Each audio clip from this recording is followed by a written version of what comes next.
Hello, is this thing on? Hey guys, what's up? Is anybody there? And if not, it's fine. I'm used to talking to myself. What's good? I'm so happy about this. Shit, I already forgot. We're starting to you are we're starting the new year already a bit kooky. Um, how do I? Hold on, I'm still testing some things. I'm getting back into the groove of this, but what was I trying to say? Ah. I haven't seen y'all niggas since last year. Yeah, that's it. That's the tweet. But I'm also excited because Blue Sky finally added a now live thing and it's for free. Oh my god, I hate Elon with my soul.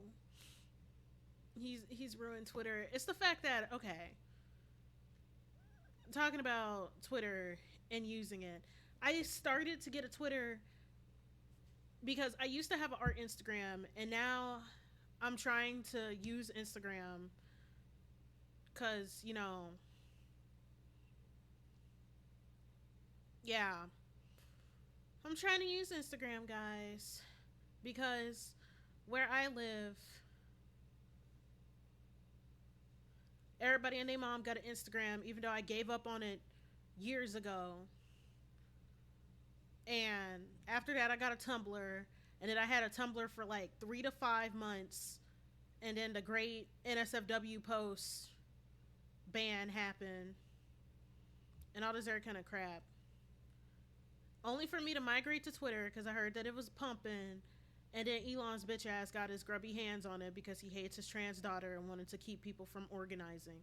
So we love social media. We're going to get through it, guys. And we're going to get through this year. And not only are we going to get through this year, we're going to thrive. But pretty much we're going to start off things simple by doing a drawing stream because yeah, that is the way.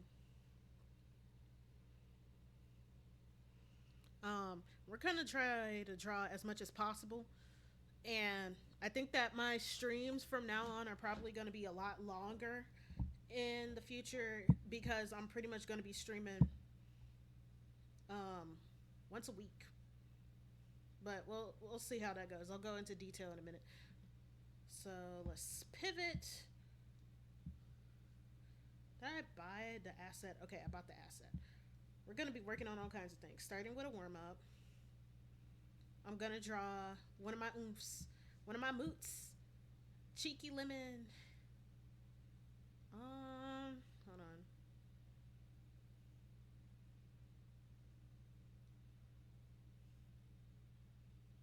Hmm.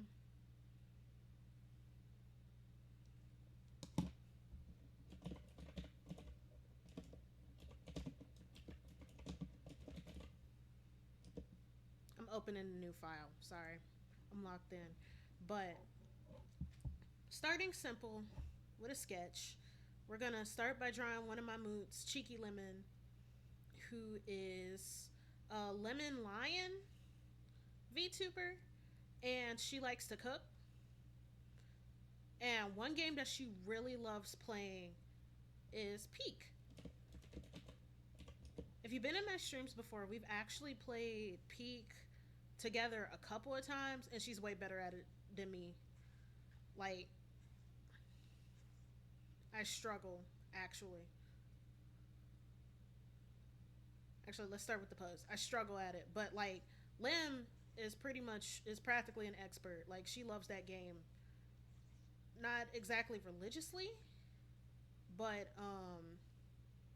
damn near with how much she dedicates her time to like learn the mechanics and all this other kind of stuff. And after like one or maybe two failed ascents, we've never ascended together before. I'm gonna get better. I just gotta make time to actually learn this shit. Um, I cry. But essentially,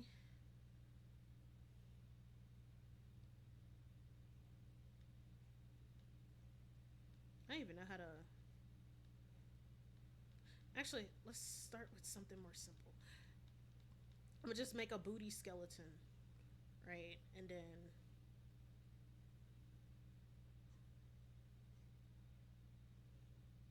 because this is supposed to be simple, booty sketches. This is a warm up, and that's what I got to get used to. I, a good habit that I'm going to try to build is doing warm ups before drawing, especially during streams. And like some people have a thing against um, doing sketches and stuff on stream because it's just like people want to see the actual process and stuff, but it's just like if it takes time for the stream to warm up, especially with people coming in, then I feel like it shouldn't be. I don't know. It shouldn't be far fetched or whatever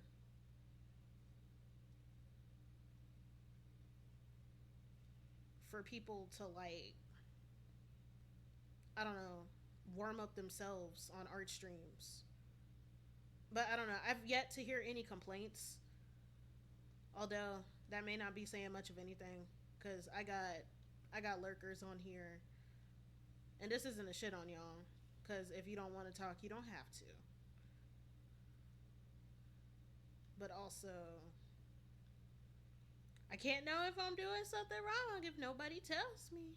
So as far as I'm concerned, I'm the most perfect being ever. Cell from Dragon Ball Z could never. Ooh, bars? I don't know. But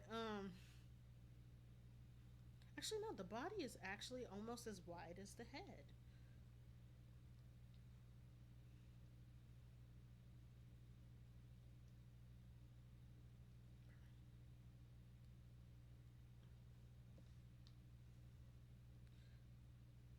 But yeah, I don't play Peak often. It's more like a fun thing to do with other people. But to be honest, that's like a kind of game that you kind of can't bullshit on. You low key got to practice a little bit. And Lem, I think, has gotten every achievement because she's goaded like that. So to sort of commemorate that, I'm gonna do my best and try to capture her awesomeness in the form of this booty sketch.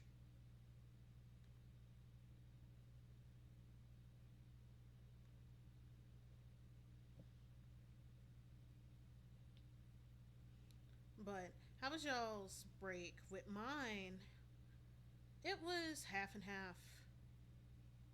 Um, I really didn't feel like I rested or that I got any of my goals done, which low key pisses me off because I don't know. I had a certain thing in mind, and then I got assigned an assignment at work at the last minute,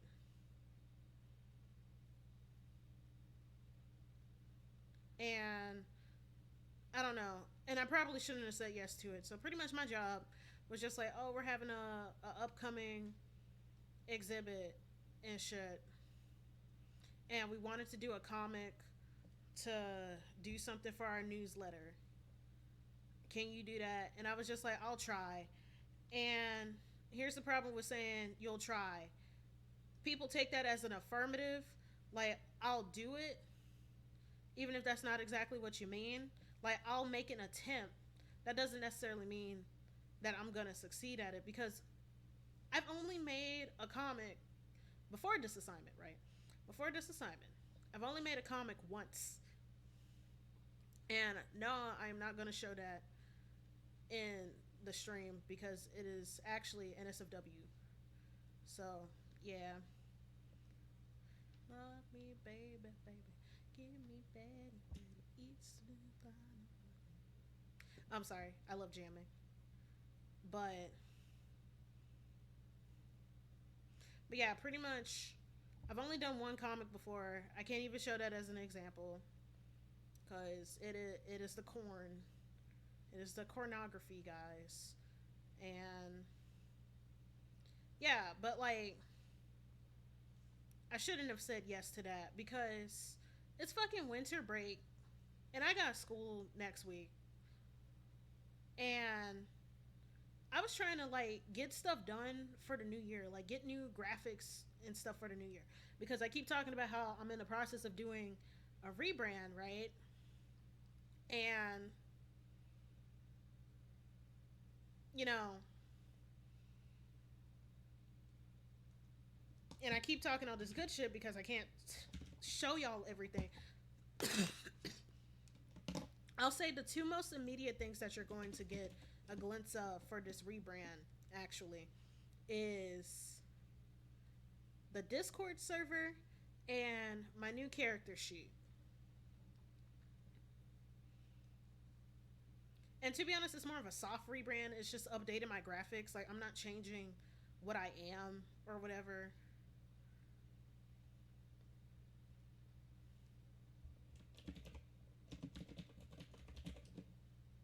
Excuse me, I'm getting the layers prepared. What was I thinking? Do I have her character sheet? Yes, I do. We gonna pray with hair because hair I always struggle with. But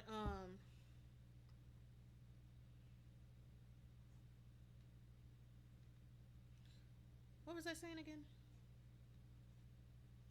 Oh yeah, I'm doing my soft rebrand and shit, and I wanted to get some shit done before the new year. Didn't even get to do that. I didn't even get to do like half.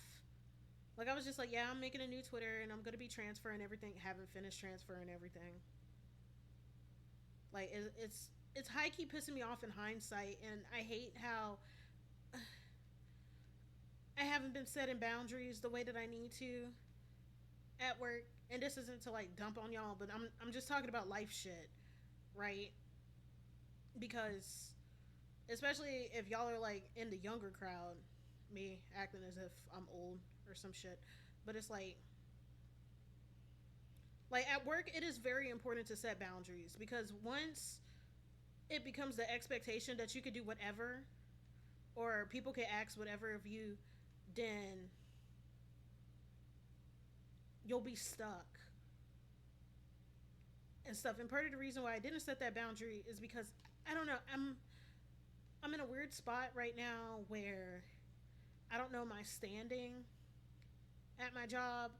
Like it I could be paranoid because I do have some mental health problems, but it feels as if the people that I work with either don't like me or they think that I'm useless or something. And sometimes I be hearing side comments about how I talk too much. And I am a yapper, right? But it's also like, I don't talk about you. I barely even talk to you. Like, I clock in, I do my job, and even though I do yap, I still get my shit done on time, right? So it's like, fuck off. And whatever. So it's like that. Sometimes when you feel paranoid at work, there's like this desire or this compulsive need to perform to prove that you're worth being there, especially when I'm not balling like that as an artist or a VTuber, even though I'm in the process of trying to get that way. And I'll talk about that in a minute. But this is the only job that I have, so I need to perform well so I don't get kicked out and shit. So I have to be cautious, but I shouldn't sacrifice myself just to prove how useful I am, because my work speaks for itself and shit. I just need to readjust my work ethic.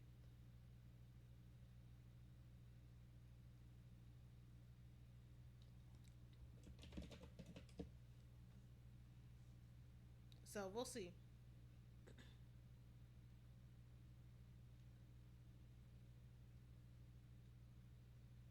We'll see, and I'll do better. That's one of my goals, or that's one of my many goals for this year. I may be giving myself too many goals because there's always shit that needs to improve on. But to be honest, I feel like some of these are small. Like I would rather have a bunch of small goals than a bunch of big ones that feel too daunting.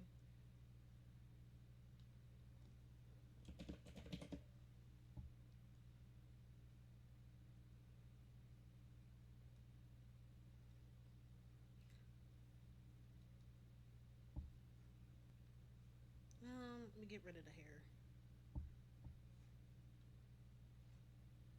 So yeah, first goal or goal number one is set boundaries for myself at work because I don't get paid enough to be worried about certain things.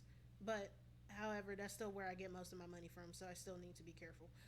Balance, pretty much. Find a decent work balance, right? Other important thing.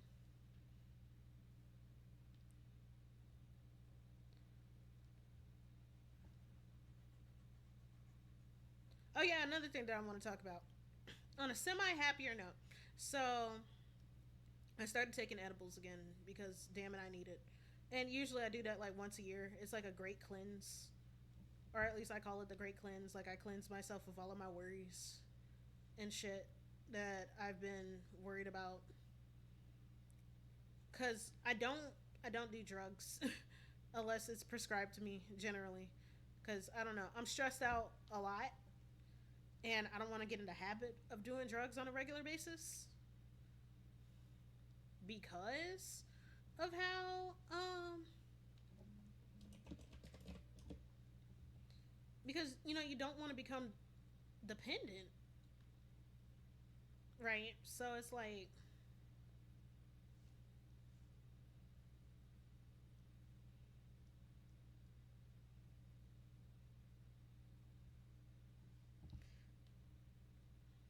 you don't want to develop a dependency.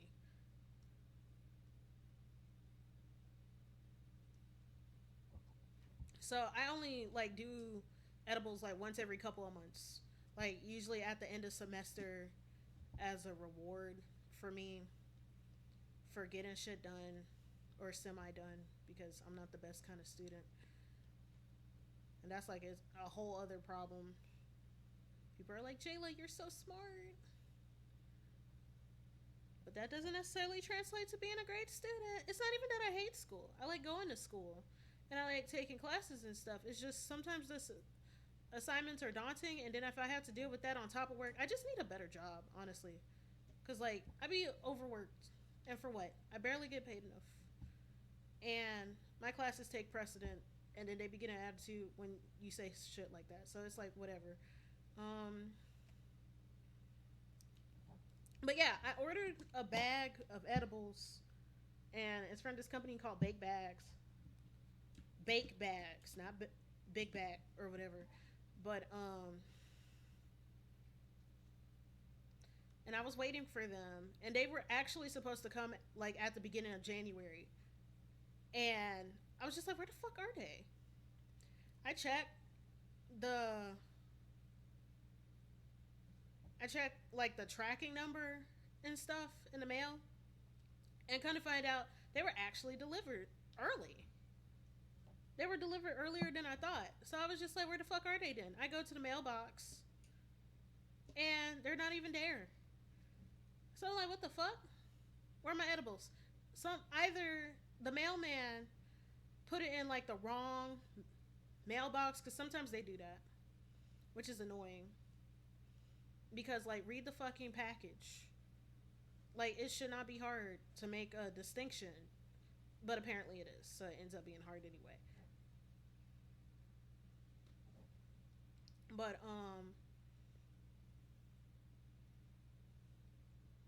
either they put in the wrong thing or they put in the wrong thing and then the neighbor just took it and didn't even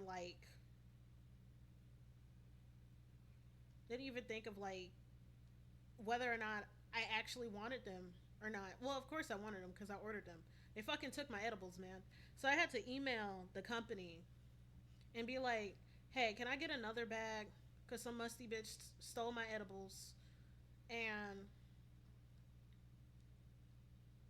I would very much appreciate it if you sent me another package. I'm sorry for the inconvenience, and also, can you send it to my front door so I know I got it?" And they were so kind. Hey, Plush, how's it going?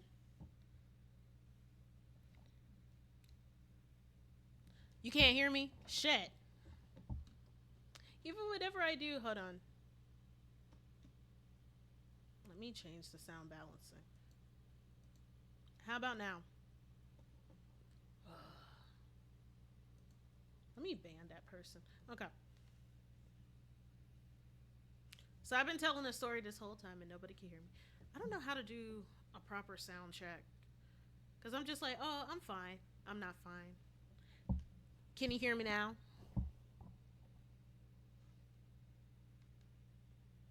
Yes. Okay.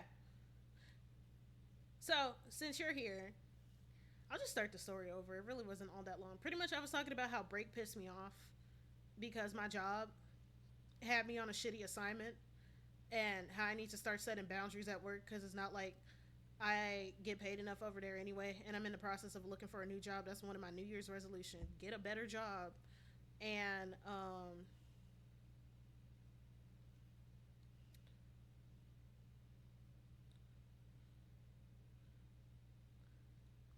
and just like I missed out on like half of my break getting fucking assignments done. And for what? To feel useful. And like I do need to appear useful because that's the I'm not balling like that as a creator. So if y'all want to change that, my comms are open. However, until that shit happens, I need to look alive, which is a little bit hard because I believe in quiet quitting, but we'll see. Um, but like I ordered a bag of edibles over the break because I get high at the end of the semester as a means of rewarding myself for surviving and shit, right? And some musty bitch took my fucking bag. Like I don't know if the mailman delivered it wrong, like put it in the wrong mailbox or something, but it ended up there earlier than I thought, only for some musty bitch to have taken it. So I had to call the company. Well, not call. I sent an email, and I'm like, hi, sorry to be an inconvenience, but I didn't get my shit because a neighbor stole it or something. Can you send me a new one? And they were so kind. They sent me another bag, and I gave them order direction. It's just like, nah, y'all need to deliver that shit to my front doorstep because that's the only way. And I finally got it, and I got like high 2 days in a row. I ate like a gummy and a half on Friday, and it was last Friday. I ate a gummy and a half last Friday, and like preface, that is not a good idea. Actually, I wasn't following directions because it actually recommended to only take one gummy per session, and I was not following directions. So like, follow directions, guys. The Bible says that warning comes before destruction. And I nearly destroyed myself. I thank God I was at my mom's house. Because, like, my mom, she's cool like that. She's just like, as long as you're not being a fucking dumbass and you're not, like, being disrespectful, it's whatever. Bro, I remember I thought my gummies were 15 milligrams. Them shits were 50, so I took two. Bro, I had to call the oh my God. I'm glad you're okay. I was fine. But, like, I was, like, flat on my ass. I was calling Zivia. Zivia is my partner. I was calling her Dora because they both got a sound at the end of their names. And I was just like, Dora. Dora. Dora, why aren't you answering me? And she was just like, what? I was tripping balls. And then my dumb ass. Well, I learned my lesson. I'm not going to take more than the recommended dose. The next day that I got high, because I got high 2 days in a row, right? I got high the next day, and I just took the other half of the gummy that I only half took, right? And I was just melancholy. And I've had that kind of high before where I was like really reflective and shit. Like really self-reflective, and it was like I was looking my depression in the eye, but it was like from a spectator vision. I might give her a skirt because that's simple.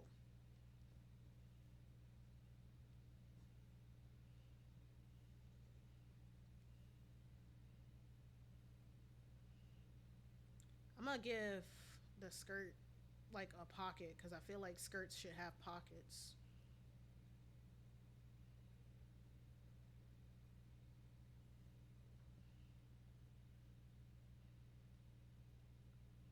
This is fine. This will work. Shoes. Are the shoes MP detail? Honestly, I kind of don't care. This is a warm up. I'm getting into the habit of doing warm ups more often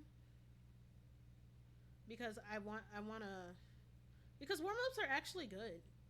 Like jumping immediately into an art piece, especially when you don't know exactly what the fuck you're doing, it low key beats your ass. Like warm up, draw some bullshit. I'm drawing cheeky limb, and I was talking about me and Lim we're moots, and we've done peak collabs a couple of times.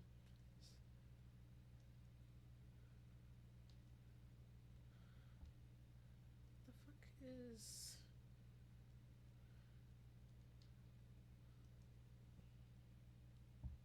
and how Lim is pretty much a peak professional with the way that she plays the game. Like she's really good at it, actually. So I wanted to draw her doing the little emote.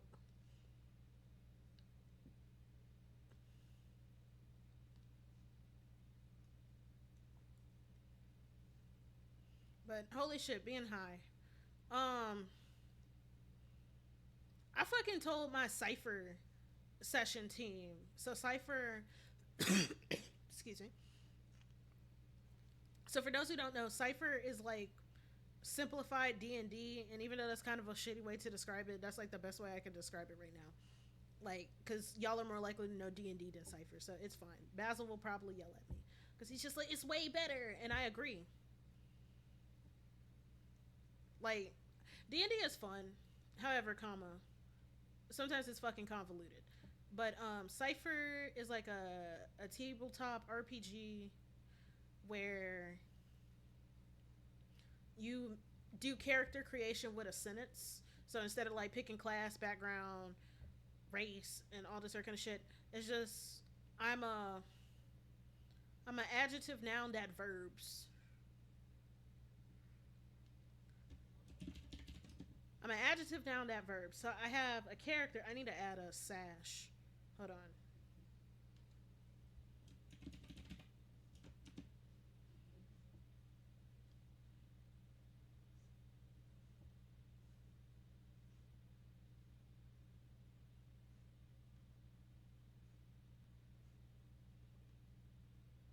I put this shit on wrong.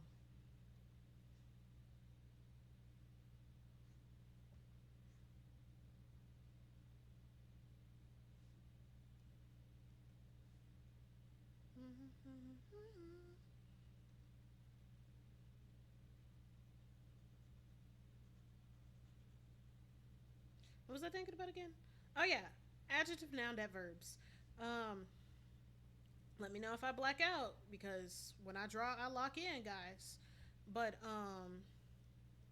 adjective noun that verbs. So my character is like a sharp-eyed sniper that finds the flaw in all things, and I'm trying to center this more. Finds the flaw in all things, and it's pretty much a sniper with weaponized autism. That's the best way to describe her. Her name is Alia, and she was made off of a joke that was like, "Dad, I don't want to kill people anymore. I want to dance." Cuz you know how those stories about the I don't want to follow your dream of the occupation. I want to do the arts or some shit.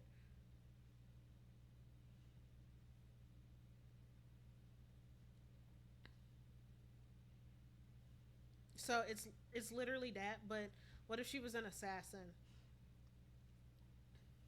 And her original story in like the mini campaign was doing one last job before she can run away. Well, not run away. She was gonna get like a stipend or a severance pay or some shit, and go and be a dancer and shit. And in the campaign, she ends up doing that. And then now we're in Curse of Strahd. Curse of Strahd is originally a D&D campaign. And it's pretty much the best way to describe it is what no coochie does to a motherfucker. Because, like, the whole premise is literally um, this guy gets rejected.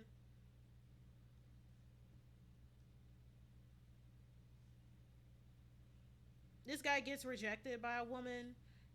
And then for his little brother, and said little brother ends up getting killed by the older brother because the older brother can't handle rejection, right?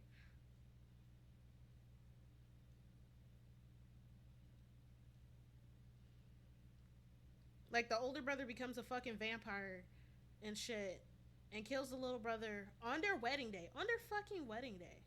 On top of that.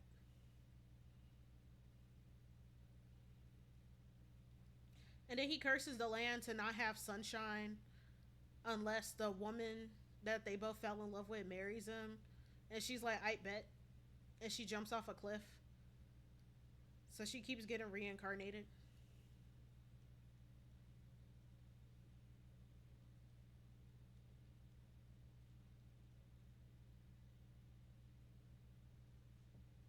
She keeps getting reincarnated, and whenever she reincarnates, the her reincarnation like possesses bodies from other realms, as if they were trying to summon heroes to save the day.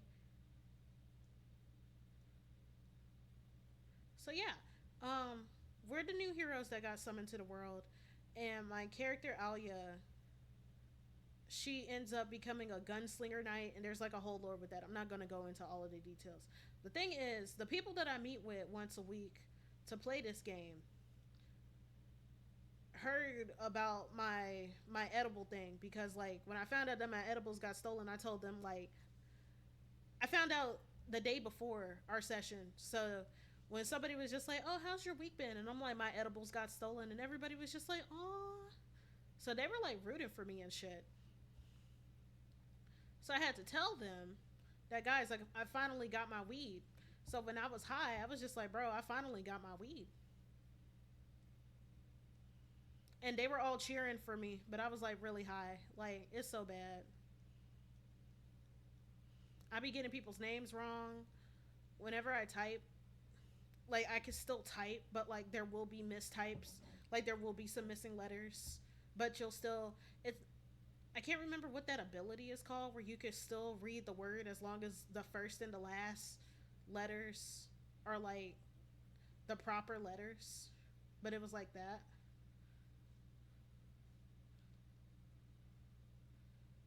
But yeah,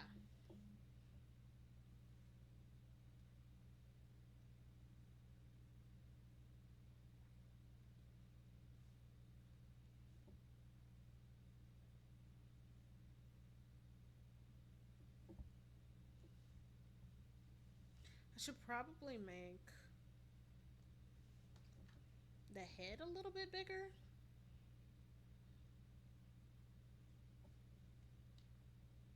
Let me merge.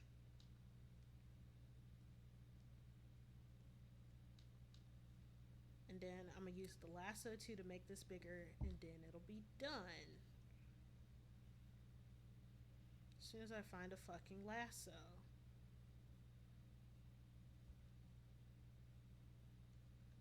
Ooh, I don't know how to use this shit. Hold on.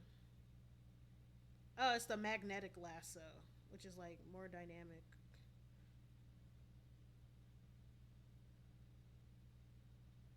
No, not like that. Shit. Deselect. Lasso.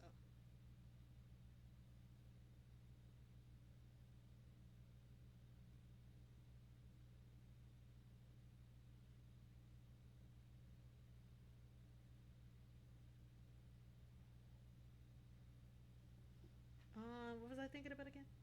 Oh yeah, I told my game, and I don't even talk to these niggas except for maybe Basil. Well, there is no maybe. Also, plus you know who Basil is, cause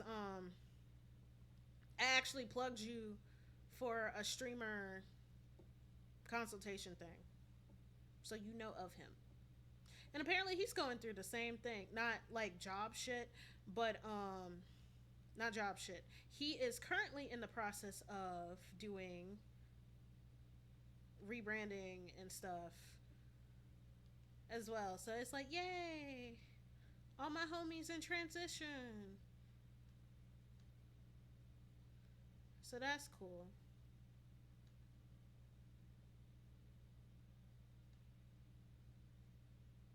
Did I even hold on? Pause. Did I even make this big? Oh, I did. I was like, did I even grow this? Because it felt like nothing changed, but something did change. It's fine. Um, yes, to be honest.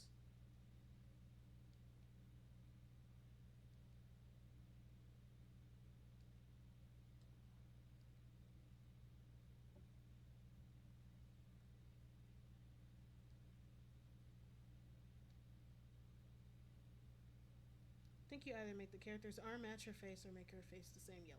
Looks weird otherwise. Okay. I might.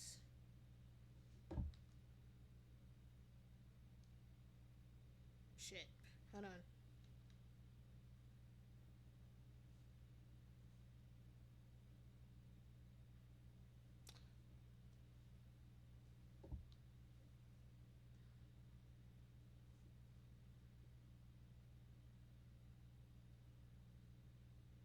Actually, no. I'll just make it a normal skin tone.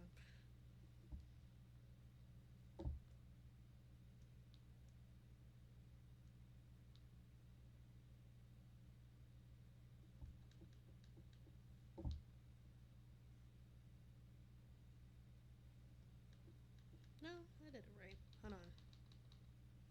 Ugh.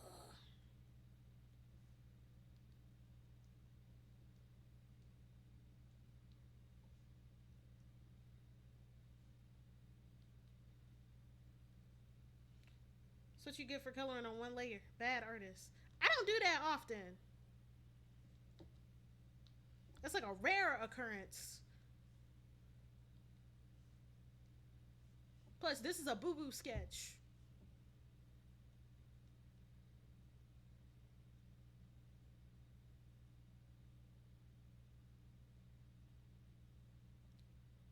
To be honest, the only artists that I know who do that. So, funny thing about art, especially when it comes to traditional.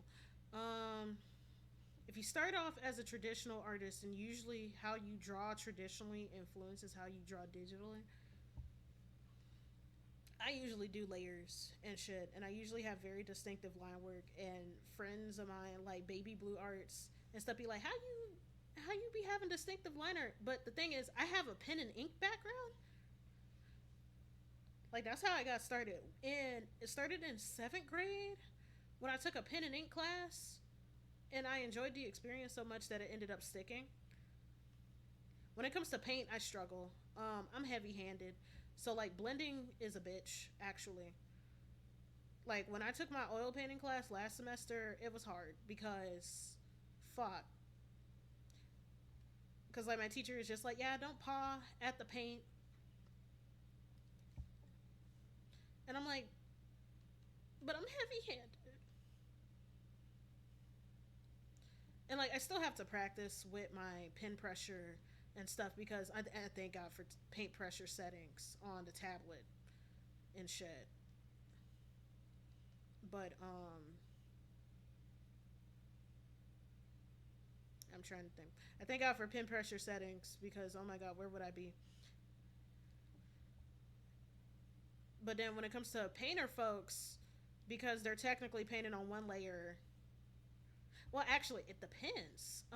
With acrylic, you could paint on one layer because you can always like just use a hair dryer and make it dry quick and shit. With oil paint, you have to be mindful of stuff blending in because of how long it takes. And even when you mix that, I can't even remember the name of the material, but there's like this material.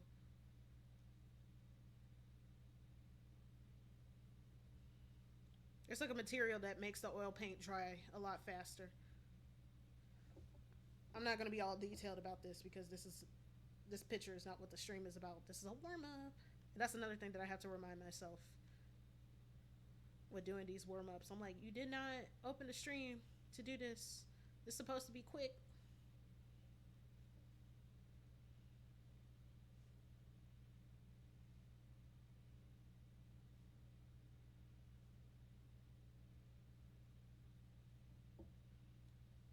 Okay,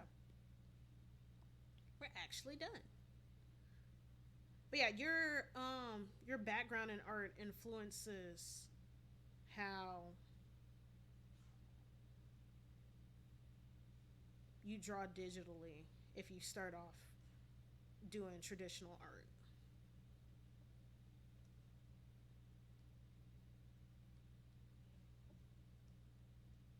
So like that's why my line art always be on point, especially ever since I learned how to use vectors. Vectors are so there's like two main types of layers that you use to draw. Like there's the regular one called a raster layer, which is where you make an image on the layer using pixels. So think of you know those videos of the people who do, it's not a paint by numbers, but it's like a grid and then it got the little numbers in there and then they'll pick up a sticky jewel and put it on the little squares. So think of that as the pixels, right? So whenever you fill in the pixels, you're creating the image that way. But vector layers, they like use enhanced math. Actually, I'm gonna post this in the middle of stream to let people know. Homies, I'm streaming. I just gotta web glaze this real quick. Don't forget to glaze your stuff or convert it to a GIF on Twitter. Because Elon has made it into a hellhole. Isn't it wonderful? Thank you. Password. I almost forgot my name and password. I had to reach into the deepest recesses of my soul.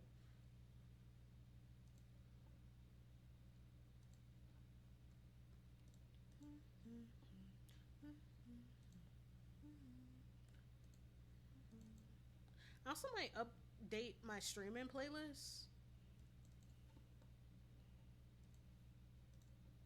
Maybe. I got so many playlists for so many different occasions. Actually, Plush, what was your Spotify rewind? Like, how many hours did you listen? I've been trying to encourage my artist friends to sell more YCHs. See, I need to do YCHs and adopts. Like, I literally have 4 adopts in the queue right now. I am working on something for Valentine's Day, although it isn't a YCH. Sometimes YCHs are hard because sometimes I feel redundant with like the posing or something, or I feel like I can't come up with something original with it. And some people tell me that it's just like, well, it's not about whether the quote unquote idea is original, it's about you executing the idea. And like I get that, but when I execute the idea, people don't show up. So it's like, I gotta get used to putting myself out there and not being discouraged sometimes. To be honest, I was a YouTube music person most of the year until I got added to someone's Spotify family, so not that many hours. Gotcha. I'm actually considering switching to YouTube music because of how there's so much music that isn't available on Spotify. I'm trying to find the file that I gotta open. Yeah, it comes with YouTube Premium. And it's just so much better. There's so much Vocaloid music that I like listening to, and other bands that I like listening to. If someone else wasn't paying their Spotify, I'd be a YouTube Premium person. Yeah, because like, it's just the only downside. Actually, what is the downside? Why do I stick with Spotify? I have to reevaluate my purchases. I'm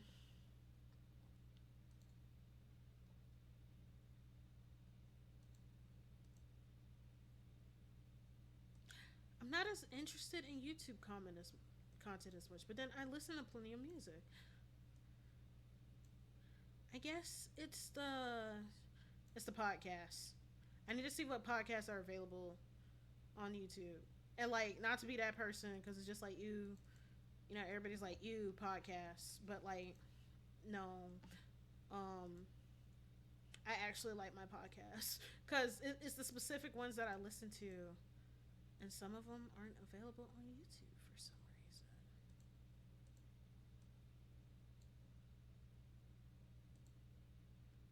But we are switching gears.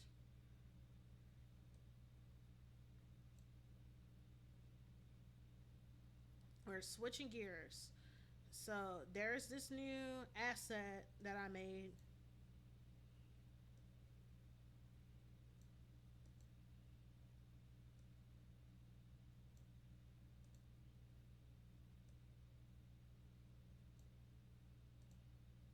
Sorry, I'm locked in. Also, it doesn't look like anything is moving. I don't know why, but whenever Clip Studio Paint is streaming a 3D model, it doesn't show it until after I've like clicked off of it. So for a moment you won't be seeing anything on the screen, and then all of a sudden it'll everything will just everything will just show up.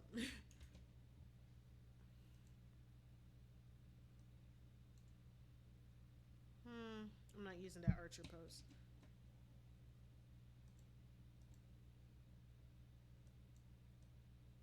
I'm trying to find that one post that I downloaded. Okay, I don't know where it is, but what was I thinking about again? It's mostly the podcast. Like the podcast that I listen to on Spotify. I actually recommend this one called Ridiculous Crime. Shit. It's called Ridiculous Crime, and it's a true crime podcast that talks about like funny.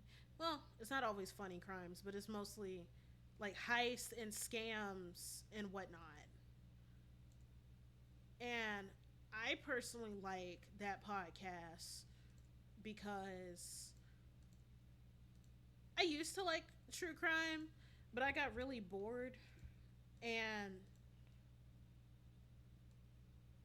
I got really bored with it, and I kind of got annoyed with the way that content creators execute their stuff because um, when you've seen one true crime story, you've seen them all, in my opinion. Like, it'll be this person grew up in a bad environment, or they grew up with certain paraphilias that nobody knew to to intervene on until the last minute, and then they start targeting undesirables, and because the people that they were targeting were undesirables, then the police didn't give a damn enough to look for them, so they got away with it. But we're gonna sit here and gargle the nuts of this serial killer and act like what they were doing was like so advanced or genius because they got away with it, even though the reason why they got away with it was due to police negligence. And there's like so many stories that's literally just that. And then the way that the subject is sort of treated flippantly also pisses me off. So I just stopped getting into true crime with the violent version of it, right? Let's see, I need to change the number of models. But Ridiculous Crime is really funny because Zarin and Elizabeth, who are the hosts, they just talk about all kinds of semi obscure shit, and it's nice. And I like how they treat the subjects with care, and I like the jokes. And I just be learning all kinds of obscure shit. Like a new Aldi's just opened near me, right? And I live in the South. So Aldi's opening is like big news because Aldi's do not exist in the South. At least not really because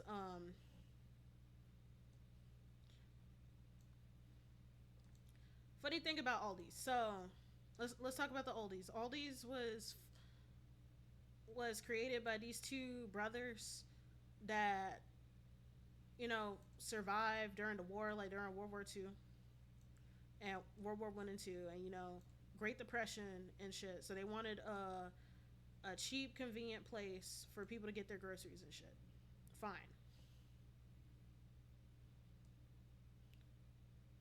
Shit. Trying to rotate this, and it's not quite working.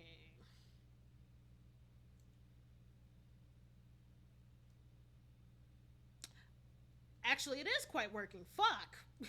Now I just gotta work on the angle. Like I keep clicking out of this layer so y'all can see what I'm doing because from my perspective I'm making a lot of progress. From y'all's perspective, I'm not doing shit. You just see the mouse moving. So I just need to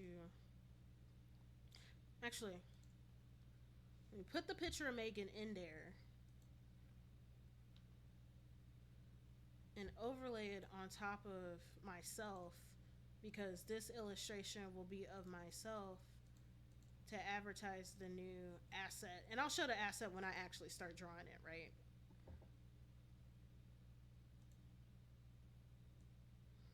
So shout out Megan Thee Stallion. Actually, no, you might actually end up seeing it now.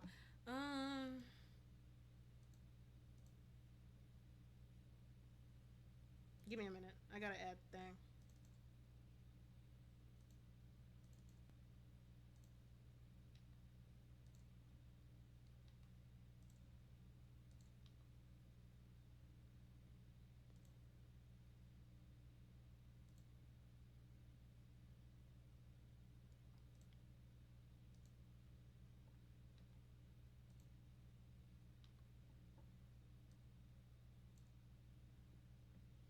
Okay, so now I know how to position it.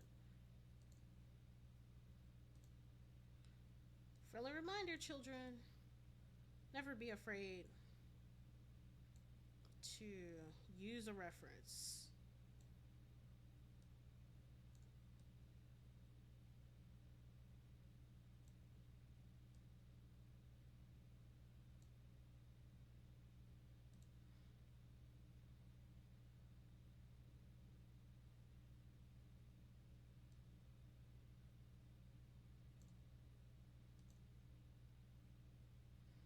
Okay.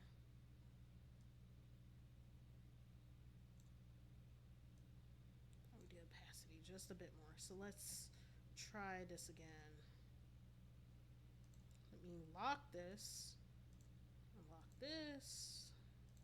Unlock this so the only thing being manipulated is 3D model. What's that talking about again? I like Ridiculous Crime. There's another podcast that I listen to called.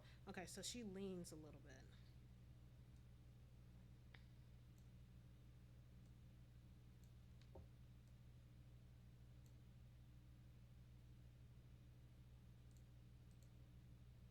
So, is it possible to lock an item to a body part? I know that Clip Studio Paint did like an update.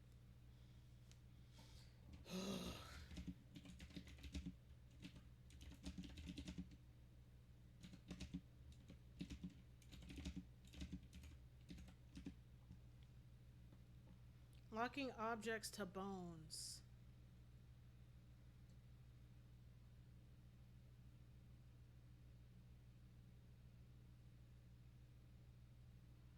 For the material palette.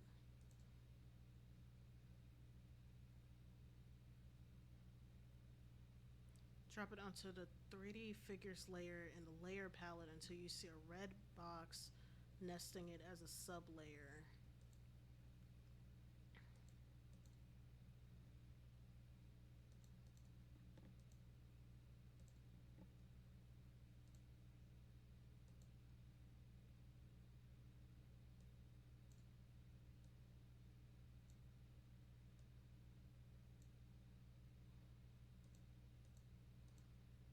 Shit, is there like a tutorial?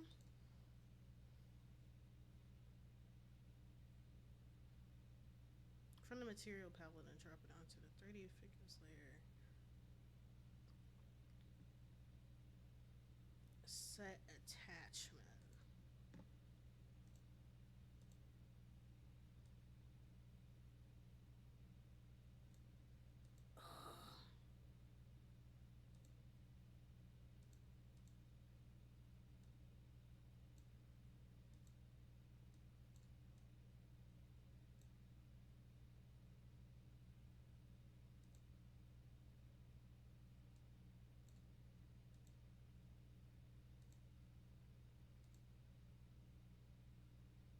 To, what is it, the right hand? Shit.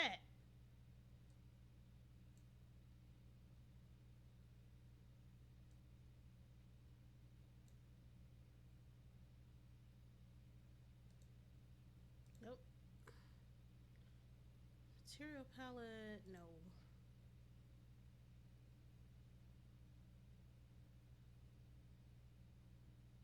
Can I like lock it?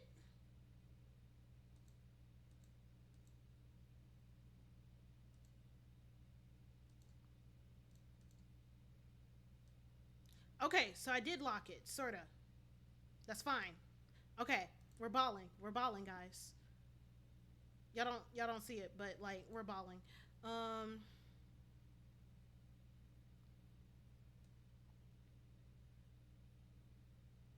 we are not balling actually. That was a lie. I'm sorry.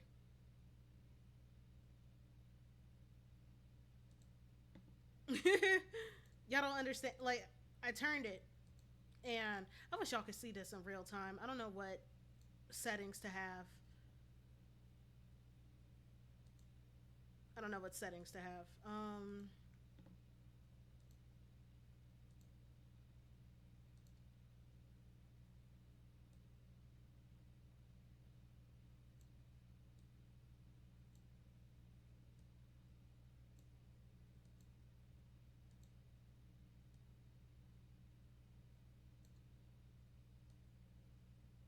Okay, now it's locked.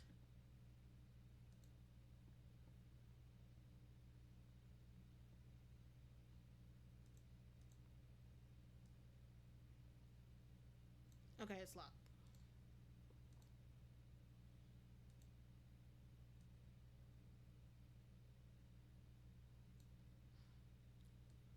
Okay. So I need to think of how the body is turned.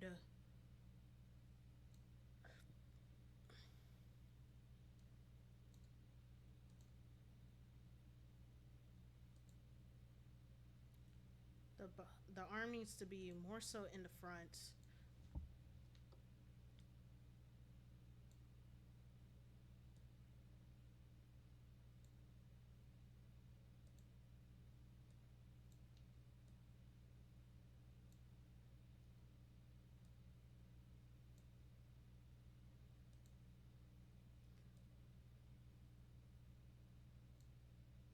Her head is tilted a little bit. So is her neck.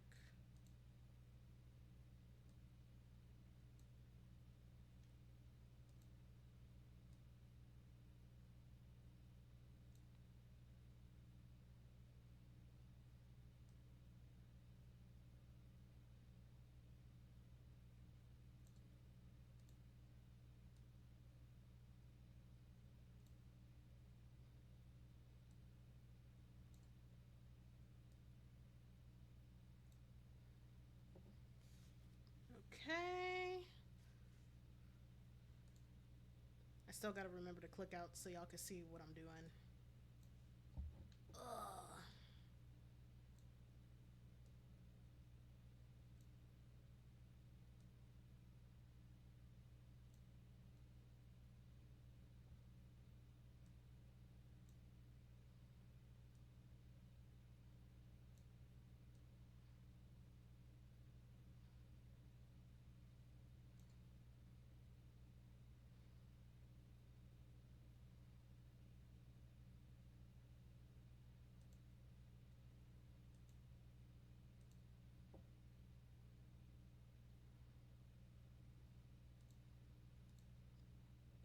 It's fine if the bow is out of view.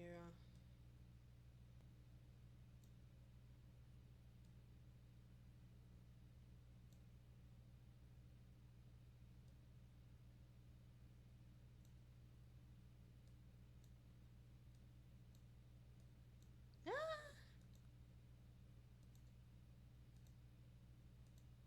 I just want to pose the hand, please. Can I? Can I pose the hand?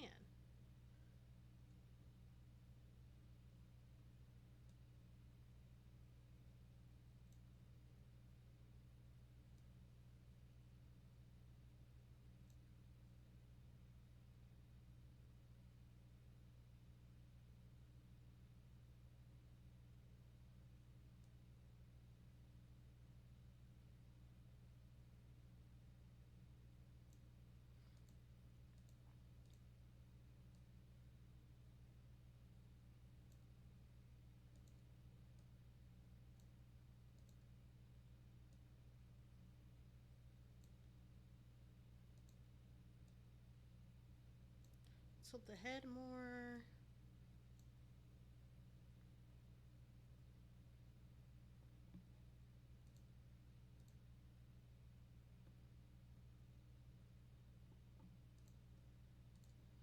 Um,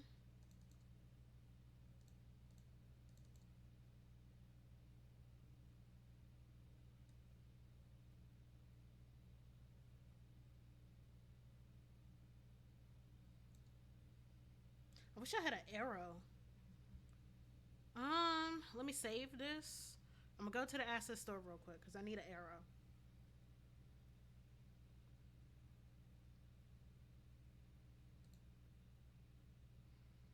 Come on, asset store. I believe in you. But what was I talking about before? That's ridiculous crime.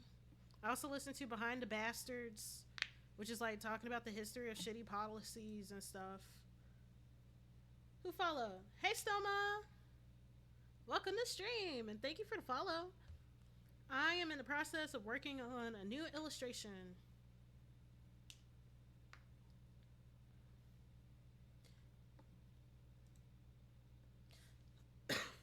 Lord, I've been a fake fan this whole time. It's okay. You could become real at any time.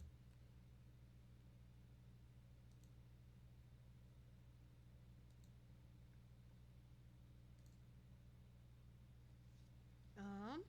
Oh, did the music stop? I accidentally clicked out of Spotify. I'm sorry. But I'm in the process of making a new illustration for my for Valentine's Day and to advertise my VTuber assets.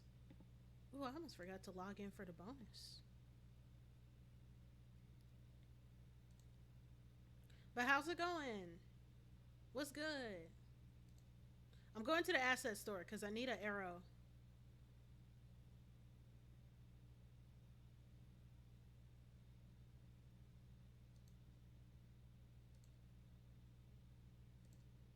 Come on, music.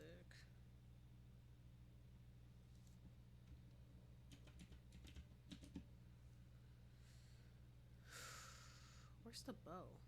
Oh, there was an arrow in the asset. I made it invisible. Now I feel dumb. Shit.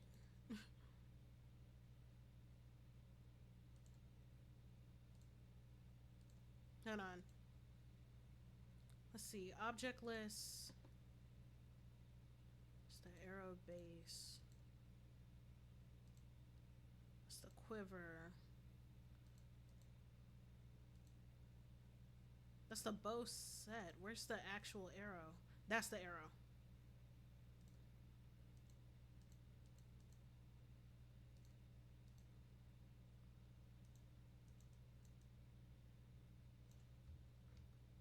Is it just locked?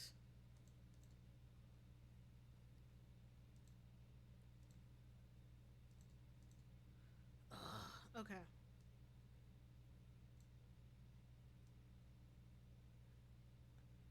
Ooh, stop. You can't see it right now, but yeah.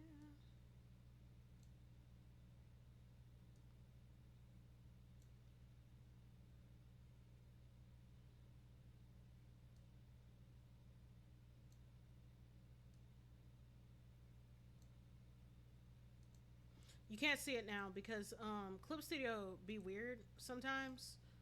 How it doesn't let you, it doesn't like show what you're doing with the 3D model until after you finish the action. Like it doesn't even show it in speed paints.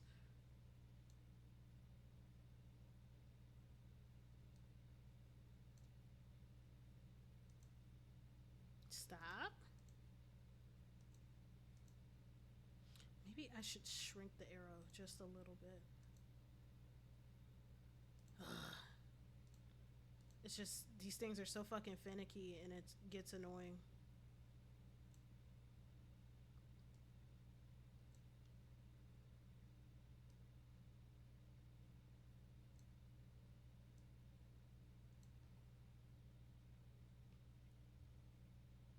Technically, it's supposed to go to the cheek.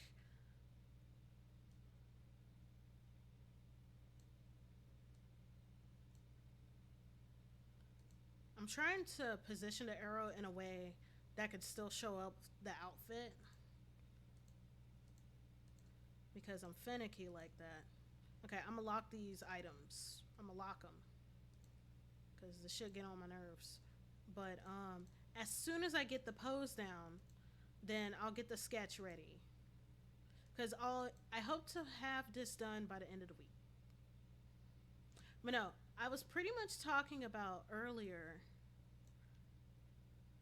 I was talking about how I got high last week and why I don't get high often and why it's important to follow the instructions on the edible package. A bot lesson is a taught lesson. I didn't hurt myself, luckily. Oh, I wish I could just position this shit.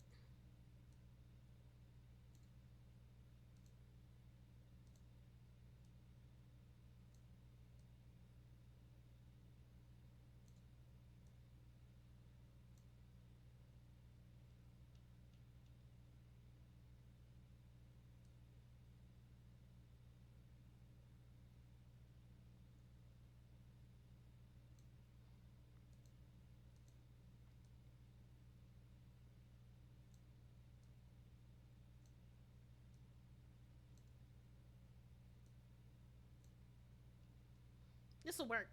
This'll do. How's this?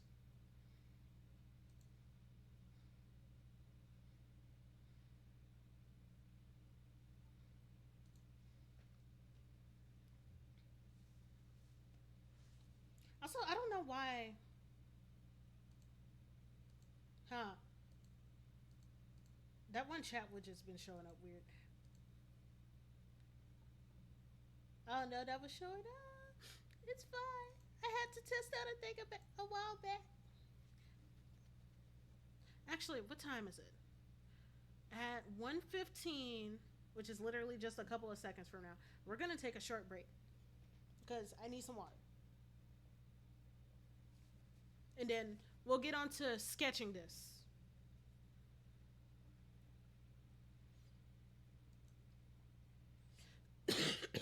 Okay, we're gonna take a short break. I'll be back.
Honestly, I should learn how to put ads on or something. I don't know. Whenever I'm away, I need to learn that command. There's so many shit I gotta learn. Don't worry, I'll learn it by the time the by the time debut happens. I'll figure shit out. Um,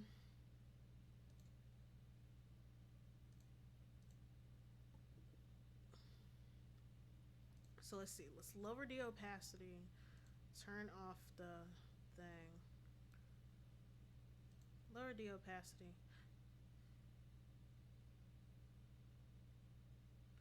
I just might. So there's this one something that you should learn for the future when using a 3D model. So we're gonna. Actually, no, we don't have to do this. We do have to do this. So what I'm about to do is this thing called extracting to lines and tone. Shit. Okay.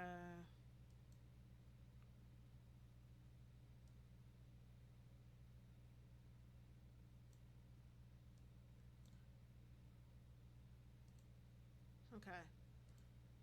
I'm gonna extract, convert to lines and tones. Right. Vector layer. Can I preview?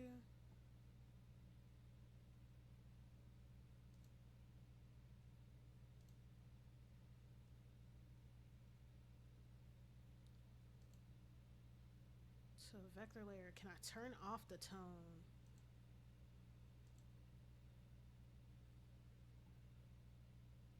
And then I don't need the arrow. I don't need the bow line to show yet. That way I don't have to deal with this later.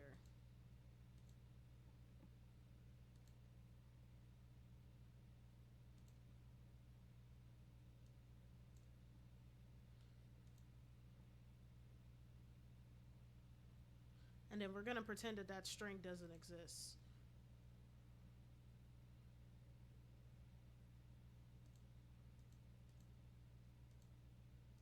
Now that's gonna go into line art. So Jayla. But no, whenever you extract to lines and tone, it extract the lines, like the barriers, from the 3D model, and then it turns it into line art for you, so you don't have to like draw over everything and be bothered, which is wonderful because I love not being bothered.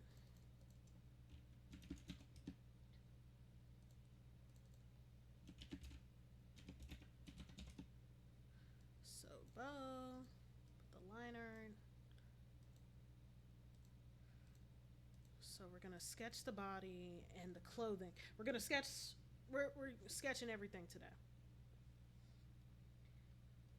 But for those who are just now coming in or whatever, doesn't know what the hell is going on, I am drawing a Valentine's Day picture of myself because we like holidays, and I'm trying to bring back V Metric magazine, which is a magazine asset that I make because I like to do that. Durr. It's a magazine asset that I like to make because I always like seeing those trends online, and I never saw any that were in English, at least in my feed. Like, it was really hard to find them. So I just made my own because even though I like the VTuber magazine ones, I'm just like, damn, I always gotta open Google Translate to get to fully get what's going on.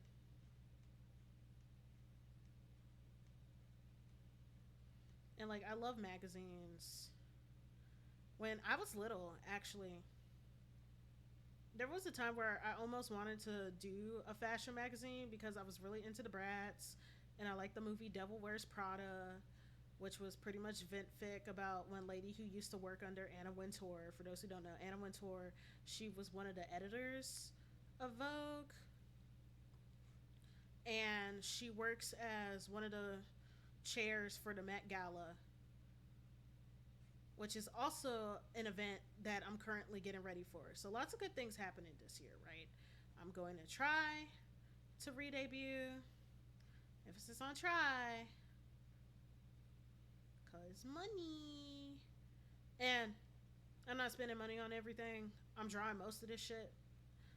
Still, some of it does require some money.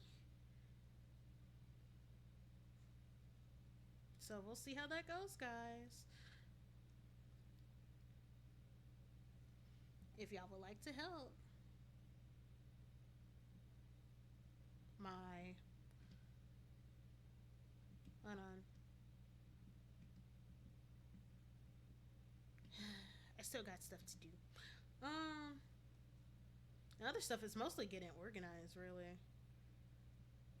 Like my Steam Deck still isn't fully decked out.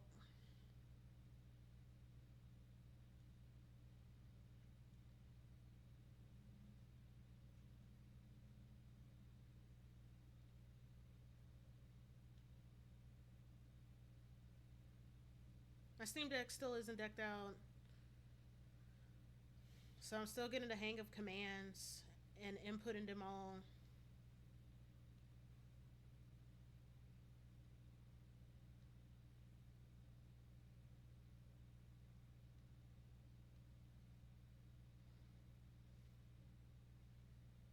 One thing that I am going to work on after I finish sketching out this this art piece is some of the graphics that I'm going to put in the Discord, which is actually my first priority.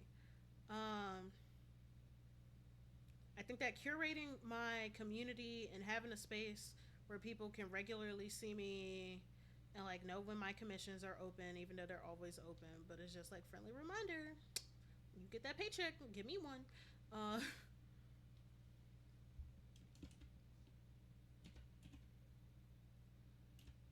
is and just having a place where I could just talk to folks and stuff because I think that having a community Discord is like a great way to like cultivate your community and to keep people in the know.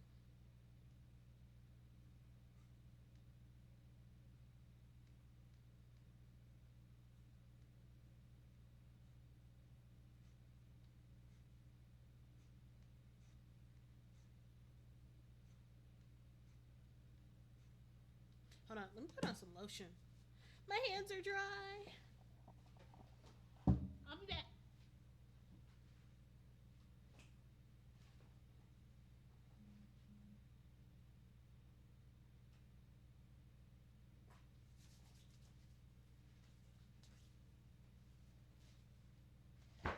Okay. We're locked in. Or we are locking in. But yeah, my first priority is the Discord server. So I just gotta finish making the graphics for that because I want to make it extra cute and special for y'all.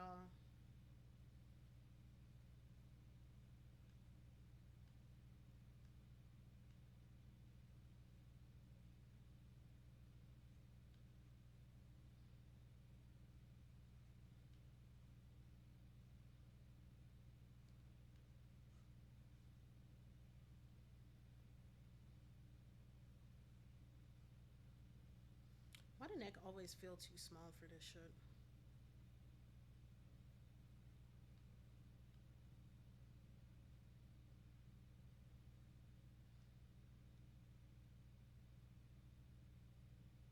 Let's see, let's go back to.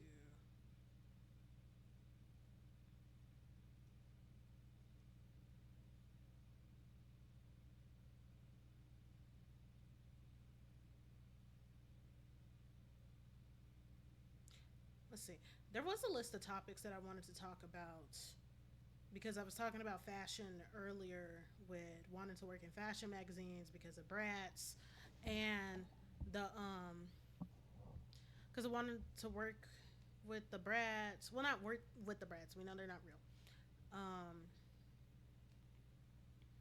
Devil Wears Prada, one of the greatest movies of all time. Unfortunately, the new movie looks like shit, and I'm sad. So, for those who don't know, Devil Wears Prada, like I said earlier, is vent fic about this one lady who used to work with Anna Wintour. I never read the book.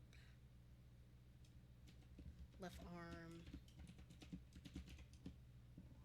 But she was talking about her awful time because there are rumors and even firsthand accounts about Anna Wintour being a bitch.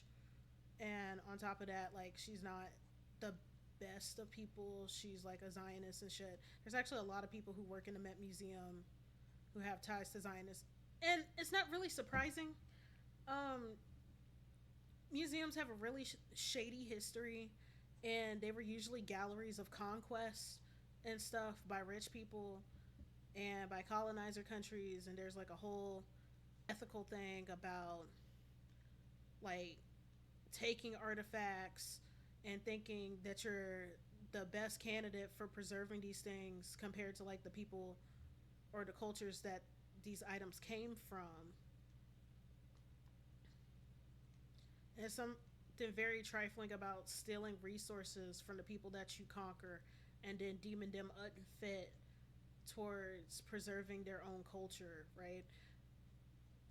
And that's like a whole other conversation. But and Anna Wintour, very dry person, but she loves the field and stuff, and that's why she's still considered an icon in the fashion industry because of how she revolutionized fashion in the editorials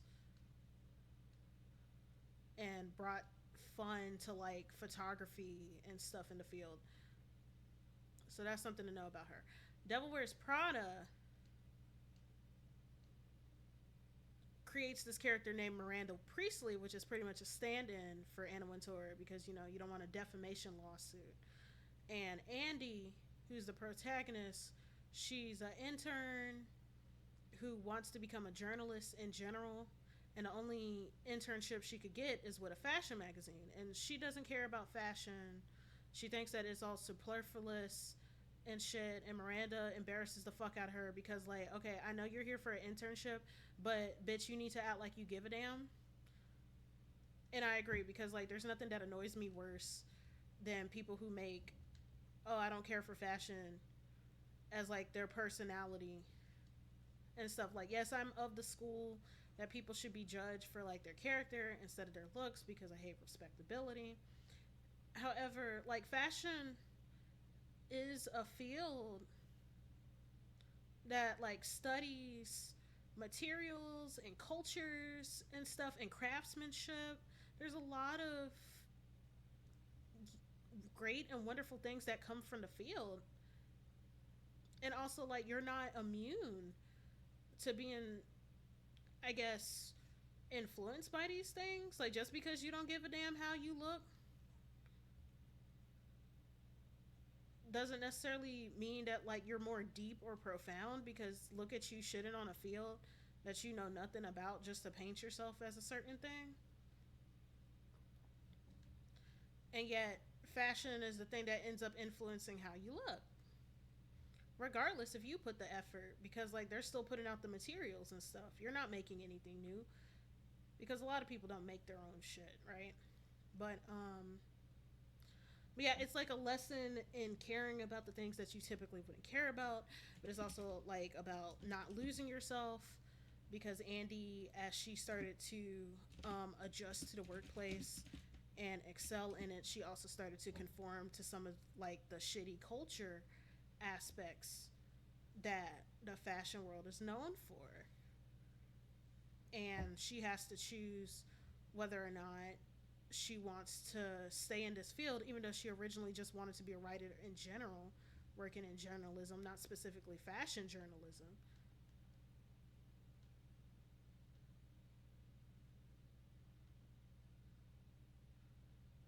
And, choosing herself and the kind of person that she wants to be.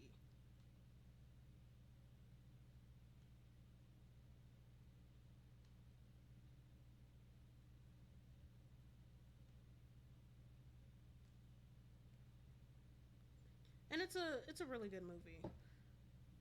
I don't usually like fans of Devil Wears Prada because I feel like a lot of people get shit wrong. Like there's like a whole discourse about Andy's friends and boyfriend, and even though her friends and boyfriend low key ain't shit, they did have some points about how Andy was turning into a shitty person and was being negatively influenced by the field. And people are like, well, she should have stayed because it was a high paying position and da da da da da da. And they're just like, she started to become a class traitor when it came to her coworkers and stuff, even though that wasn't even originally her dream. And yet she's pushing out people who have always wanted to be in fashion. Like, do people not get how humiliating it is for somebody who doesn't even want to be in the field that you're in? It's one thing for them to excel better than you, but like she was essentially kicking people out and being folks' replacement, even though this wasn't even her passion. That there's like an embarrassment that comes with that. Like she was also becoming out of character and shit. So I don't know. Like I feel like she also should have dumped her boyfriend because like he wasn't the best when it comes to boosting her, but also like she was becoming a piece of shit. But it's whatever.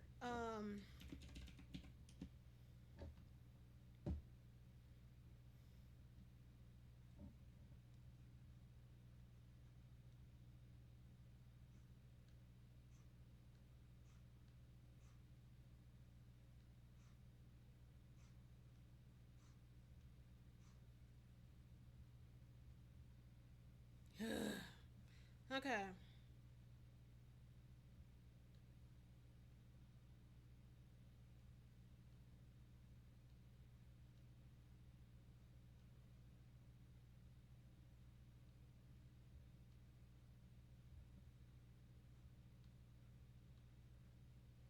I wish there was a way to add like boobs, like add different breast sizes and also bra with and without bra to Clip Studio Paint.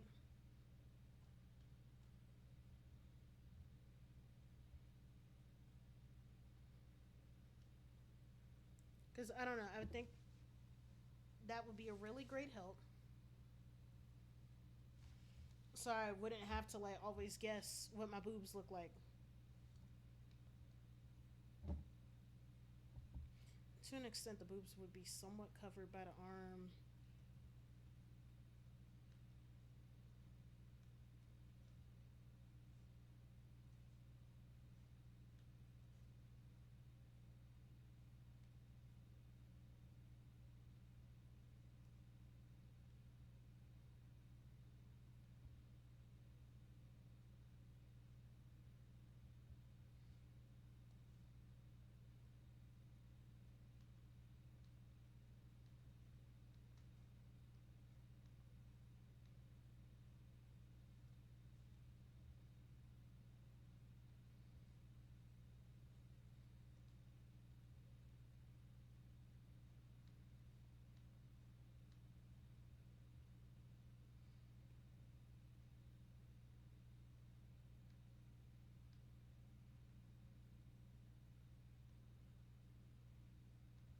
Hmm.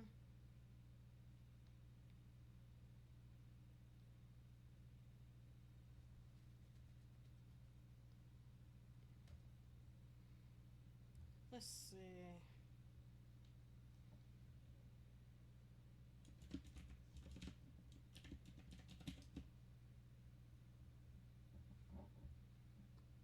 What else was I going to talk about?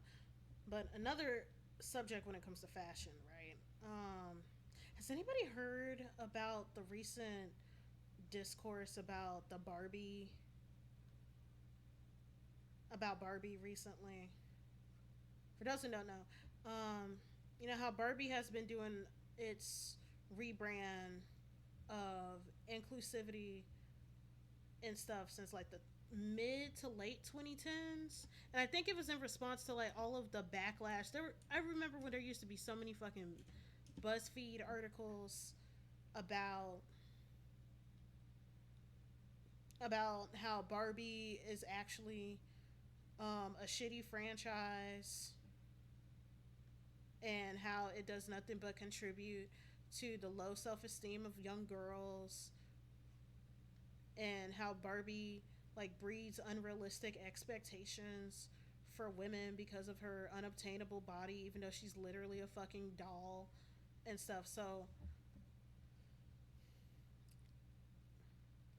So Barbie started to like rebrand and shit, right?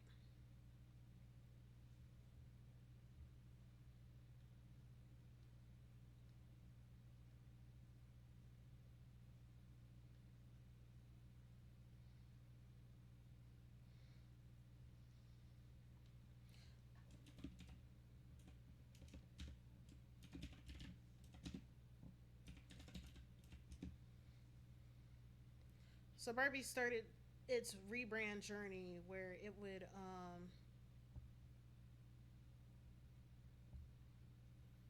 I don't want to give. Do I even have? I have to look at myself sometimes. Sometimes I have to look at myself. I'm like, do I even look like that? Excuse me. Off topic. Part of the reason why I look at myself is that my VTuber form is actually somewhat close to me. At least my new one. That's why I'm updating my character sheet. So I'm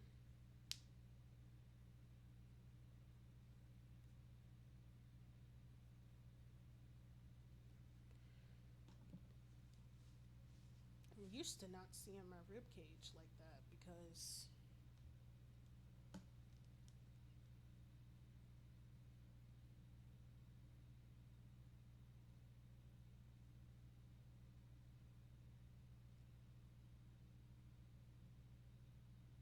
hmm.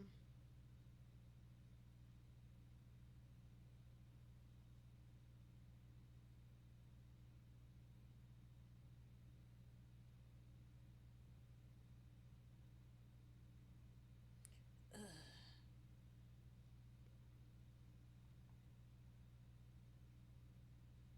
Hold on.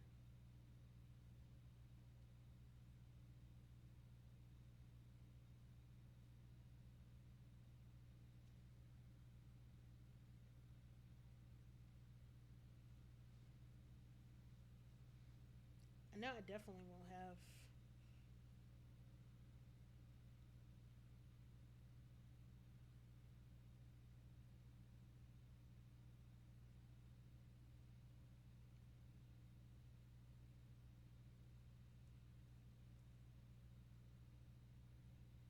And I had to look up a body reference, and I get quiet when I lock in.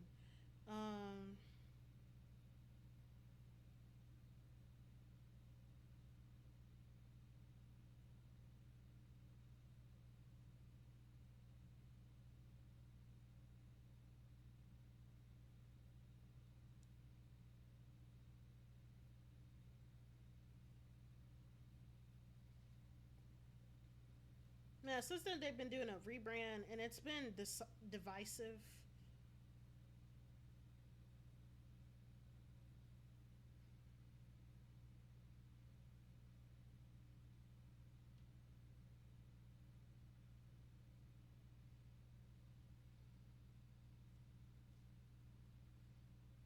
The rebrand has been very divisive because even though Barbie is trying to be more inclusive as a brand,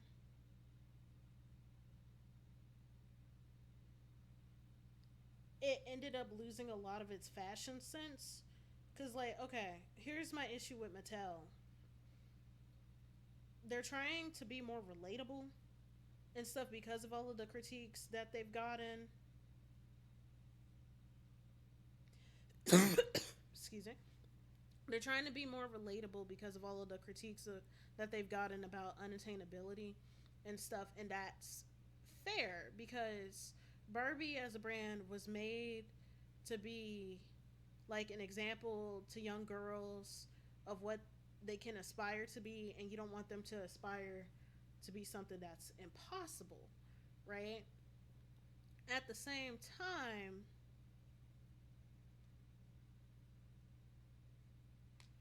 you also don't. It's still a fashion doll, and like you can have them look like real women and still have them look nice. But I feel like for some reason that's like hard for people to conceive, which is like sad, especially when it comes to like the plus size dolls. Like one of the biggest complaints about Barbie,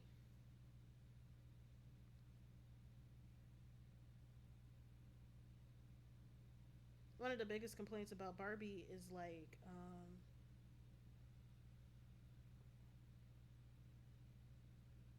like how even though they have plus size dolls, the plus size dolls they look very plain and covered up.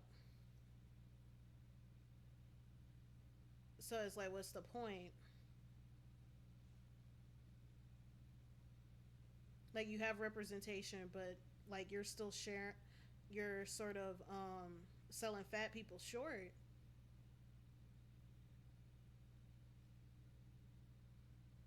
by depicting them that way.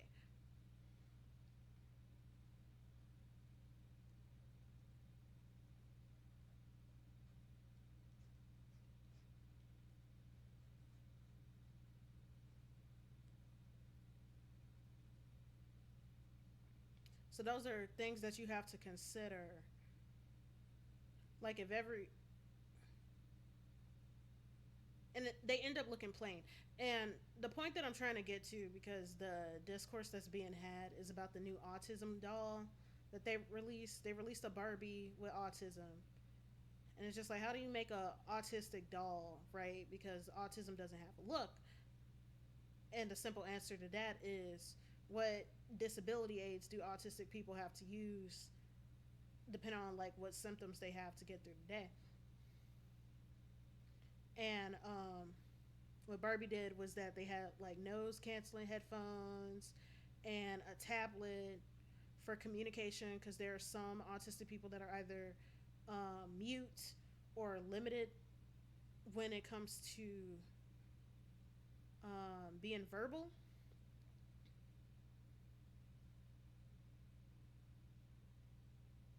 Like they have limited communication issues. And what else? I think it was also a fidget spinner. And then the doll has bendable elbows for stemming, right? Because, you know, the little cracky elbows, so it's more interactive. And hell broke loose on Twitter. On Hell broke loose. And I'm not happy about that. Like some of the, I understand, because like here's my thing about the autistic doll. Literally, my only issue was the dress. The dress sucked because of how plain it looked. But at the same time, it's like this is typical for modern day Barbie, because modern Barbie is like afraid of pushing the grain and shit. So I can't exactly expect,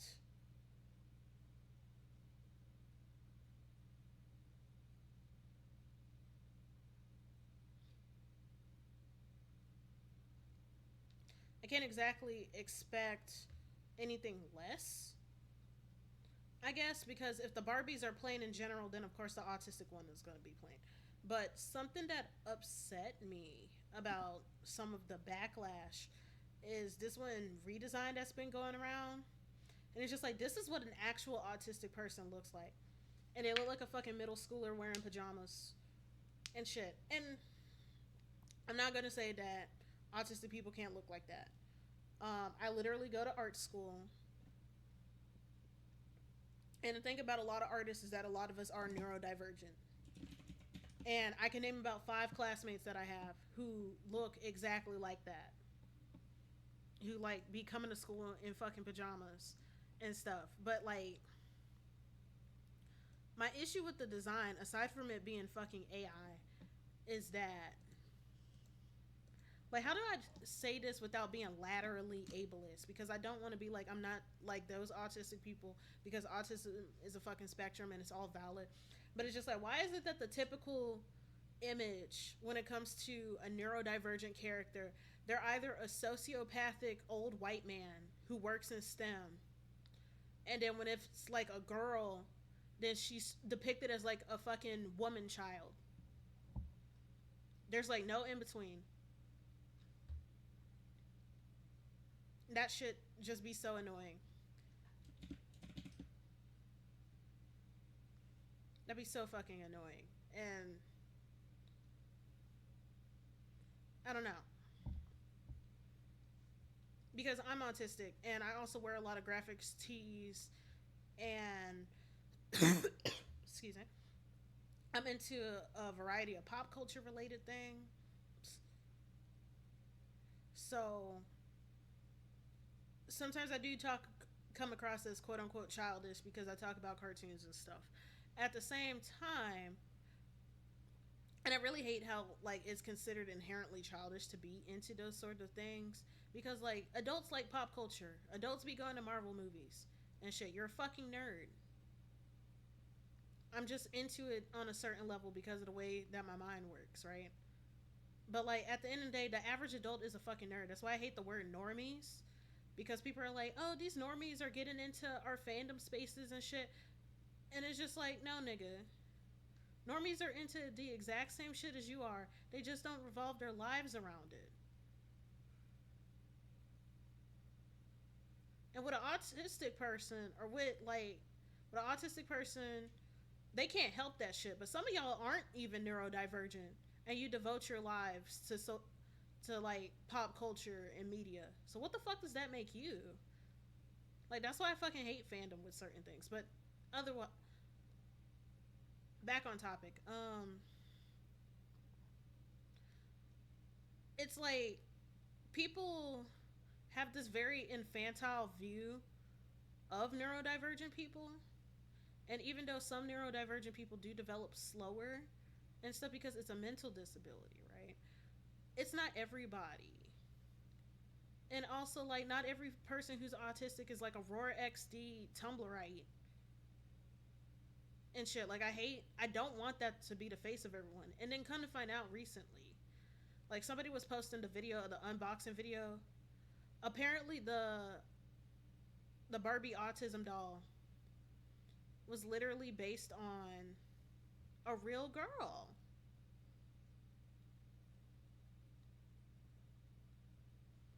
And I think that puts a lot into perspective, right? Because so many grown adults who don't even play with dolls were complaining about like how the doll looks.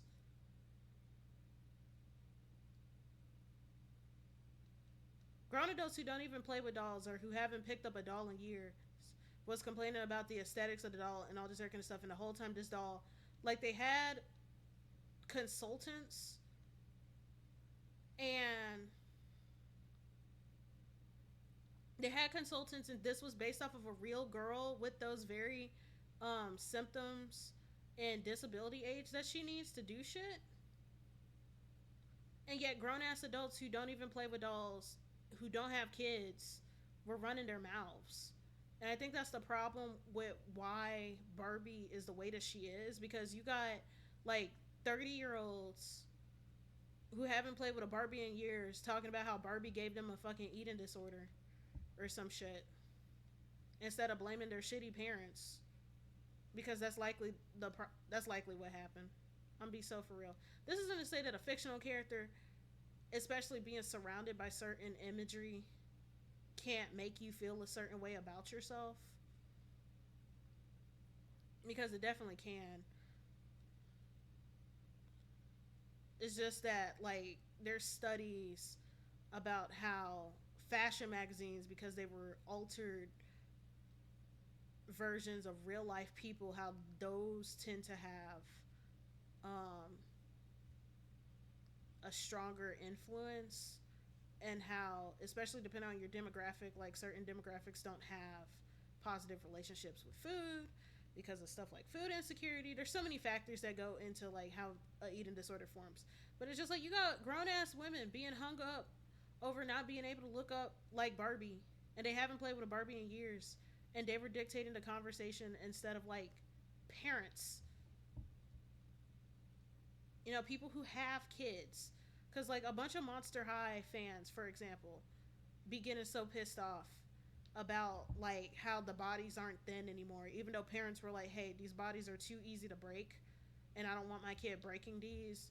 And I also got smaller kids in the house, so if the older sibling like loses a part or some shit, I don't want the little one to like come behind him and eat something. And folks straight up got mad because the bodies aren't snatched anymore. Like nobody is making dolls for your big ass to collect and keep on the shelf and do nothing with. These are toys. They still need to be played with, right?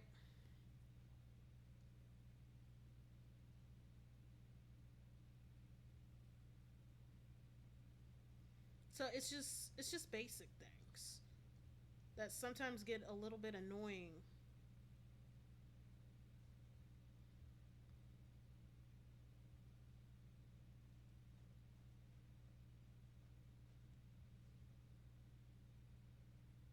And how sometimes we end up getting kids end up getting worse products. Hey Artemis, how's it going? Thank you for the head pat. Shit, I needed one. I'm like, am I doing a good job? But thank you for letting me know. Happy New Year! How's it been going? I hope you've been doing okay and resting and stuff whenever you can. Cause shit, this year I'm already pissed off. I talked about earlier how I barely even got to rest because of my fucking job assigning me bullshit, and how I had to get high twice in a row over the weekend to cope.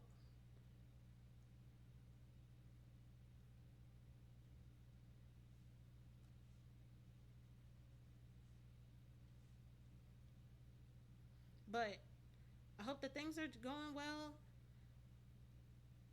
and that they will get better. Damn, that sounds rough. This year has already been relentless.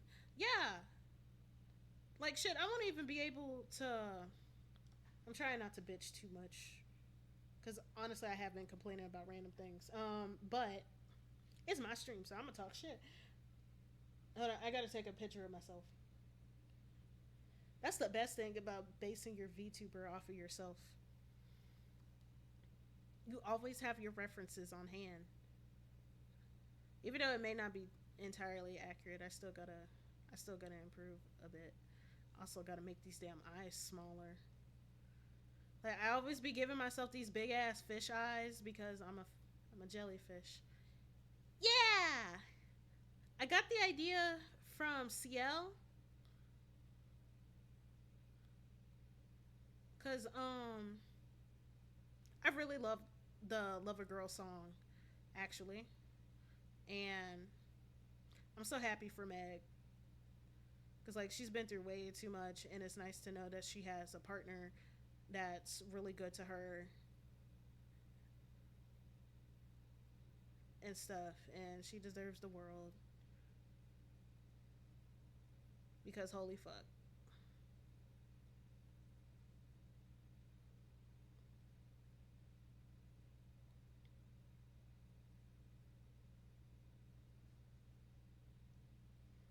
Okay, I need to make this.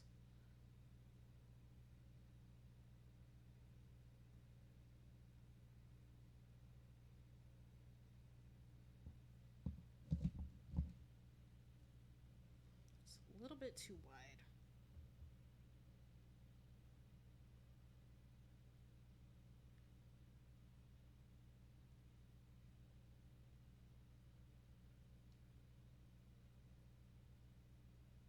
I also need to make this damn thing smaller. But I love Lover Girl and I like the colors, even though I ended up not using the same colors. I was just like, yeah, I'm gonna use the same color scheme. Didn't do it because I forget that I'm a fucking VTuber and that I can't. There's some colors combinations. I need to get better at using color. Actually, that's part of my problem because color palettes be limited.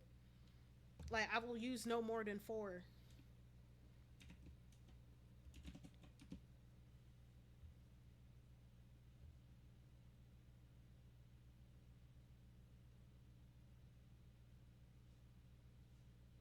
but I do want to like branch out, especially for my portfolio, because it's just like, are these colors the only ones you know how to use? And it's just like, no,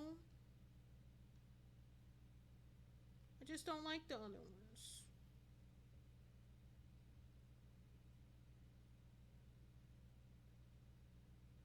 It's not that I don't like the other ones. It's just I'm a coward. I need to branch out. Me with oranges and yellows. It's the fact that I always use the bisexual colors. I've been using the bisexual colors almost religiously. Also, hey, Zivia. Look at my BB, Zivia. No scrump. Yeah, I low key was scrumping a little bit. It's like she knew.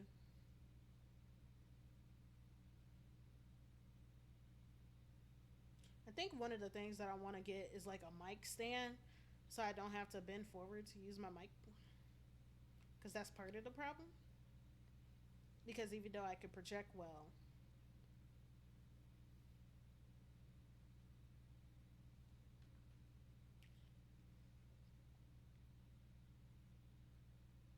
and then let me go back to looking at Megan. I'm jumping back and forth between references. Ooh, shit. Jumping back and forth between references. So I did a warm up. Aren't you proud of me that I'm doing a warm up like a good artist? Ooh, I made these eyebrows thick as fuck.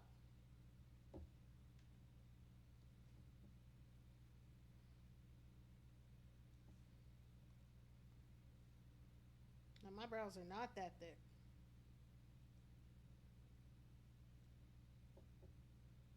I love a defined brow, however, comma. No.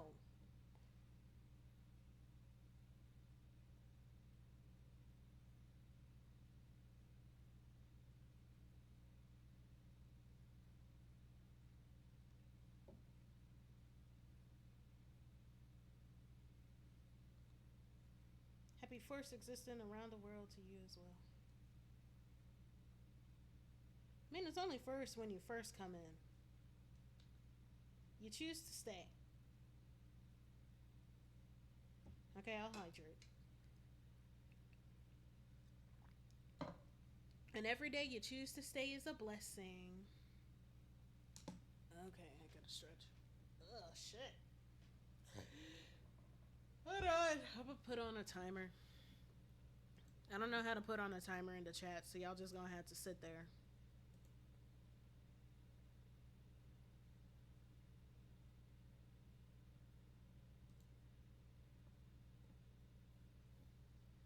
Staying is the greatest form of resistance because they really want us gone. Yup!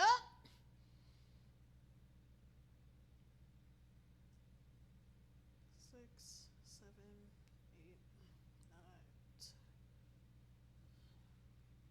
1, 2, 3, 4, 5, 6, 7, 8, 9, 10. I'm doing them right now. Like I'm counting in the background. 1, 2, 3, 4, 5, 6, 7, 8, 9, 10. Like I'm doing my chair stretches. Ugh.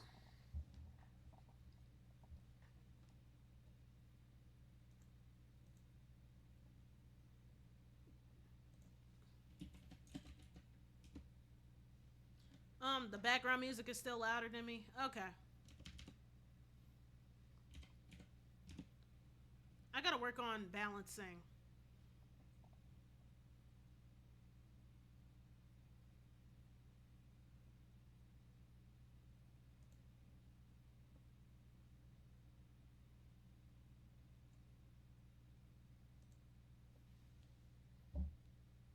Thanks for the head pad.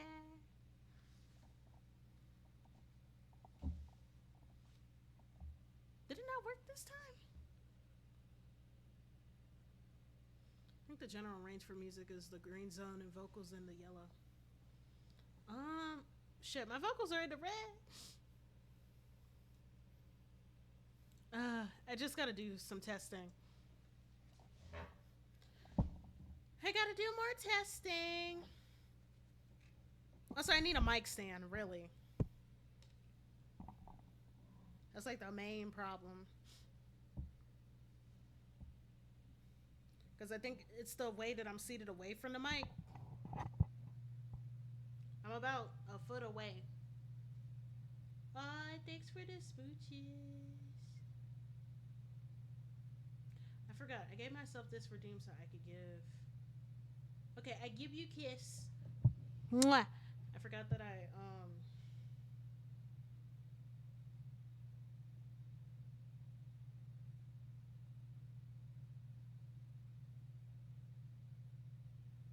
But yeah, I need to work on my setup.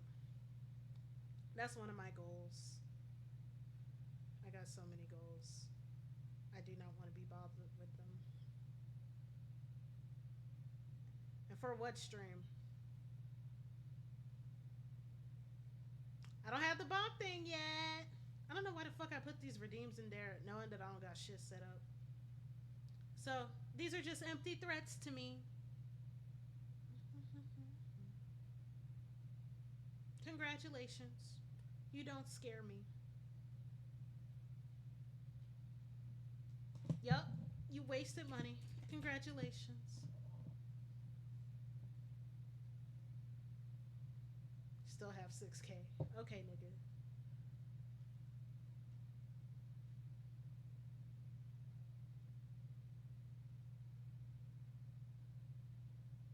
But what was I thinking about again?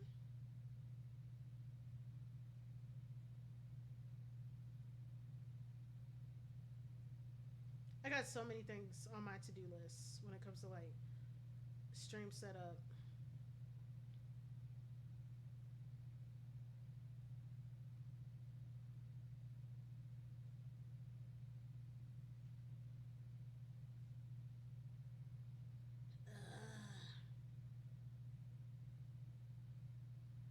From stream setup to like redeems and shit. I got a to-do list, guys. I'll get my shit together.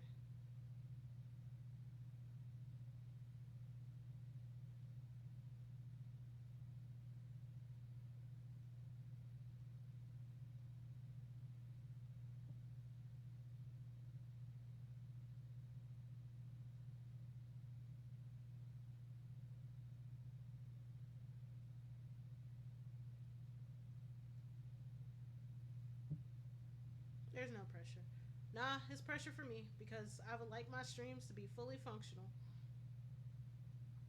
Just know that it'll happen at some point.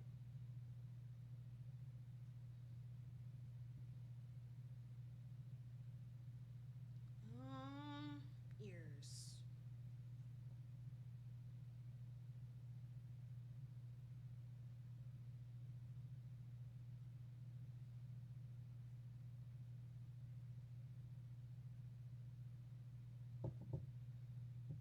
Um,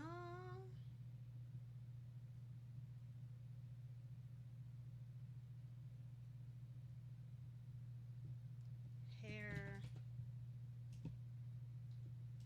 hairline. Okay, we're almost done with the sketching, guys. Now we actually get to put the outfit on. Isn't that wonderful?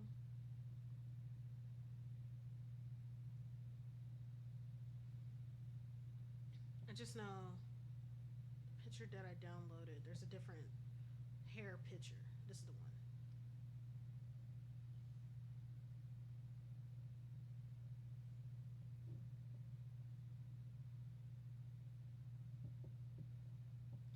Let me make the head a little bit taller. Currently cooking something up for Insta because I'm going back to posting on there. Awesome. Eventually, I'm gonna start posting on there because everybody in my local vicinity has an Instagram, and I went to like at school. I'm so done with Twitter. Like it has depressed me to. Yeah, that's fair. Like, unfortunately, I'm still there because most of my clients are there, and most of the pages that I follow that like post media news are there, and also Blue Sky be pissing me off sometimes. Like Blue Sky in some ways is so better. Like for starters, they just released. Um, I need to change the colors of these sketches. They just released a feature. It's not a real place, and honestly, it technically is a real place, but it's mainly for freaks. And I mean this in a negative sense. Like, I'm tired of people like using freak as like a moniker. It's why I don't know why it's not taking off. I think it's being sabotaged for real. Okay, so there's a couple of reasons why it's not taking off. The fucking owner keeps shooting himself in the foot.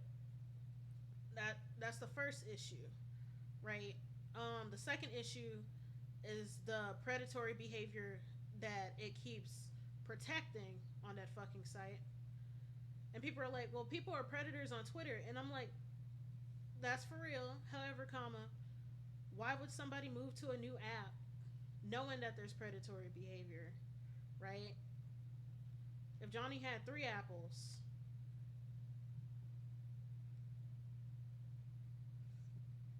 if Johnny had three apples, because like, why would you move to a new site knowing that you got to deal with the same problem instead of just staying and dealing with the problem that you've been knew, right? Another issue with Blue Sky is that they were talking all that good shit about being better than Twitter, but then not having even the basic things that Twitter has. So like, it shot itself in the foot by doing big talk, but not really having stuff fully set up. And I'm all for like promoting patience and whatnot, right? However, um, that's when you're in like beta and stuff, and you're still testing things out, and like, you don't make a big announcement about how you're ready only to not be ready at all, because then that sets up false expectations. Like on Blue Sky for a hot minute, you couldn't even post videos and stuff. So a lot of it was like shit talking that really didn't follow through immediately. And then other stuff is like them constantly protecting predators. Like, oh my god. Something that I noticed about Blue Sky, because like some furries have even been talking about it, how the CEO for Fur Affinity was like exposed for animal abuse and other types of predatory behavior. And the new team, they started cracking down on certain types of content, because you can see like diaper fur and all kinds of bullshit on Fur Affinity. So a bunch of the folks who hated the new censorship and shit started flocking to Blue Sky. And you can see it, because like, I love NSFW content, right? But I don't like people in the NSFW community, because there's like this huge entitlement to um to an audience, because people be complaining about how, oh, people shouldn't be in adult spaces, or what you see is what you get, and da da da da da da, but then they don't put content warnings, and then they have the nerve to get upset with you because they didn't follow community guidelines and put content warnings. And then when you call them a fucking weirdo, then they want to look at you like you're crazy. And I think stigma generated by the negative public reception stifled the platform's growth by a lot. Yeah, so like, I think that um, Blue Sky really needs to lock the fuck in and actually start cleaning up its server, because there's a lot of people who think that they are entitled to viewership. Also, it has the same issue as Tumblr, in that it's not a place that the black community can thrive. Yeah, because it's full of insufferable libs. And by libs, I mean like, how do I say this? Because it's easier to articulate in writing than in verbiage. And also, if I get clipped out of context, it'll probably be over. There's something about white marginalized people who are upset that their marginalization didn't give them full access to whiteness, and then they proceed to make it every person of color's problem. And that's what I best describe as the white lib mentality. I feel like that's the best way to describe the white lib mentality, because like, oh my god, like, they hate children, they hate people of color, They don't even like other people in the same marginalized demographic. Hence the autism discourse that's been going on about the new Barbie doll. How it's autistic people being laterally ableist against other autistic people.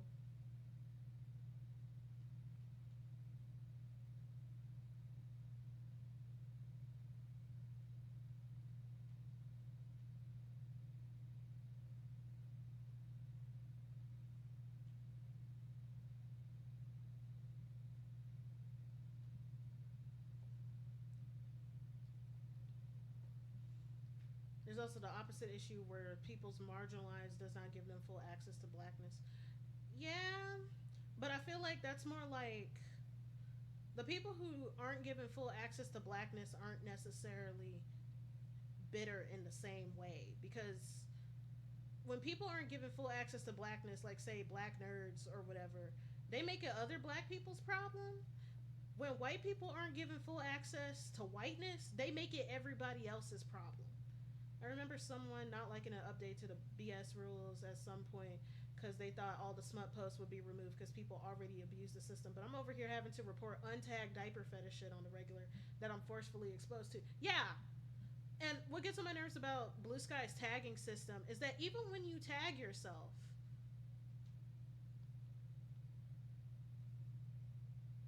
even when you tag yourself, when you tag yourself, they end up over policing you, but the people who are untagged, they stay there.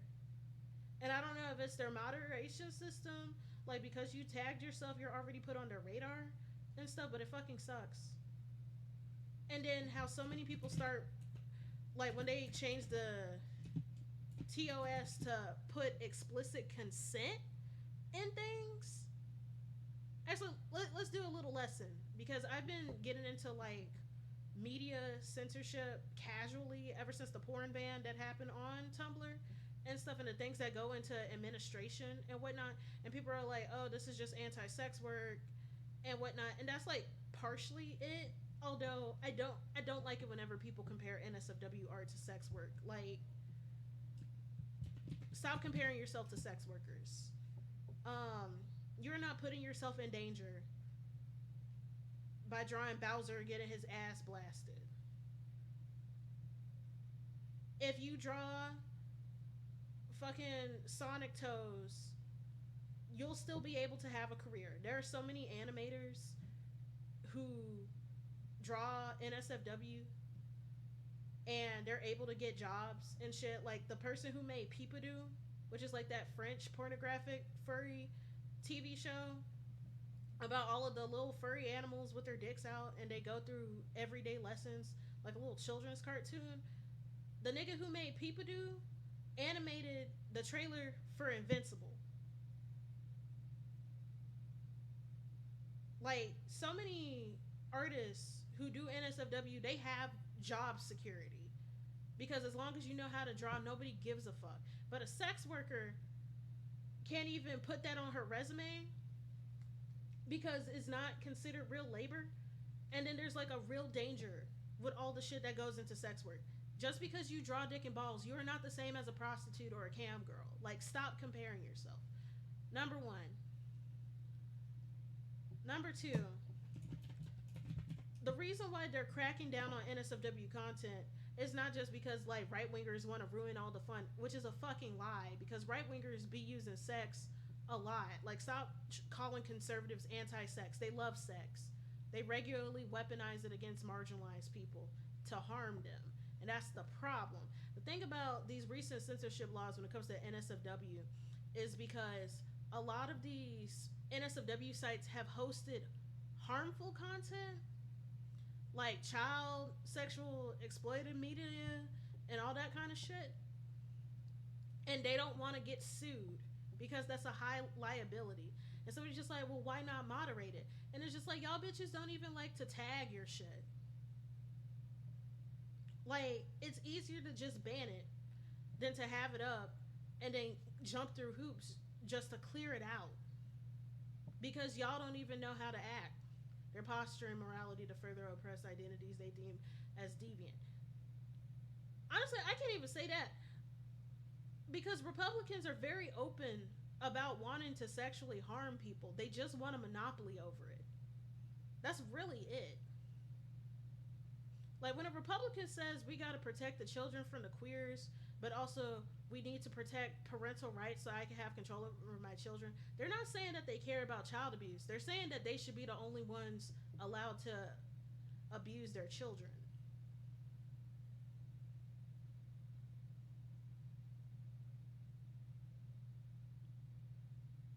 Um, where's that? I was trying to find something. Where's my reference? I gotta organize my files.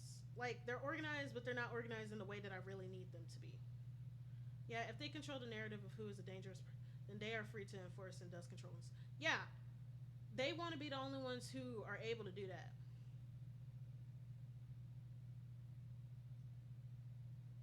Did I not save the fucking? Hold on.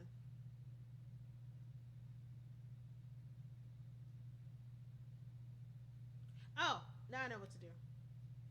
I didn't save it. I took a screenshot of it and sent it to Zivia in Discord, but I didn't save the actual picture. I'm gonna download the screenshot, and then I can put the fucking outfit on.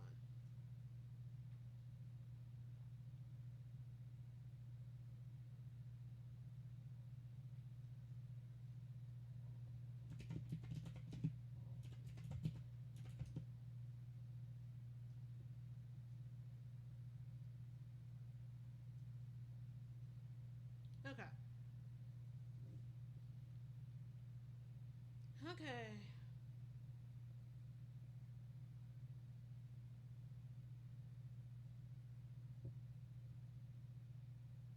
I'm trying to think.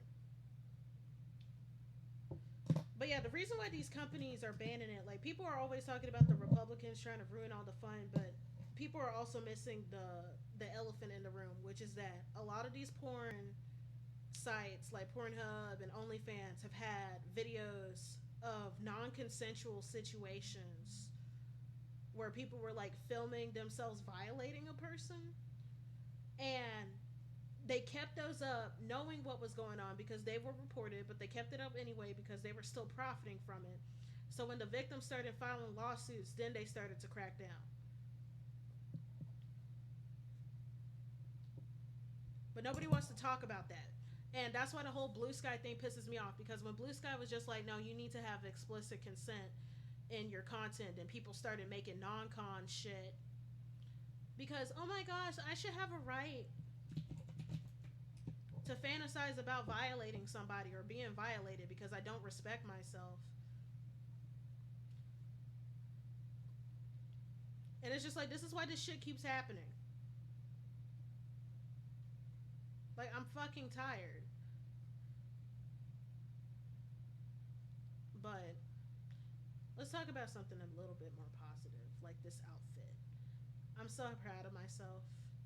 I managed to draw a really cute, sexy outfit. And for those who don't know, that shit is hard for me personally. It is very difficult for me to draw sexy outfits because I tend to find them really shitty looking. Like they actually get on my nerves. Like that's why sometimes whenever I consider like playing into fan service, I end up giving up because I can't find an outfit, and designing an outfit that'll like fit those vibes is even more difficult. I don't know. I'm not asexual. I like sex. I like the thought of it. I like erotic media and shit.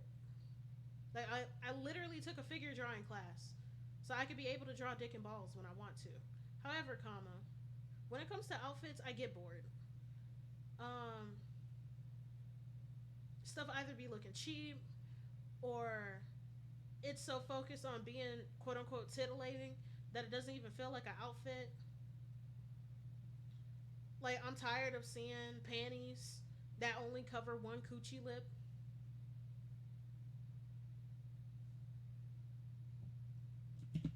Like there's nothing that pisses me off more, because yeah, eventually I'm gonna take the panties off, right? Because I gotta at some point. However, comma, I want to be able to get up without getting a wedgie in my crotch. That would be great, actually. And I would like for my bra cups to fully cover the titty. And then if they don't, right? Like if they come halfway down, I feel like it should be fair to request some pasties to coordinate with it because I like to coordinate. But even that's too much to fucking ask for. So I don't know.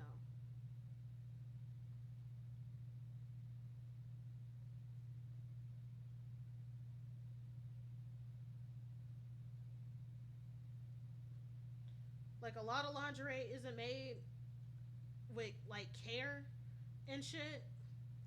And I also blame women because a lot of us are willing to put ourselves through hoops just to say that we look hot.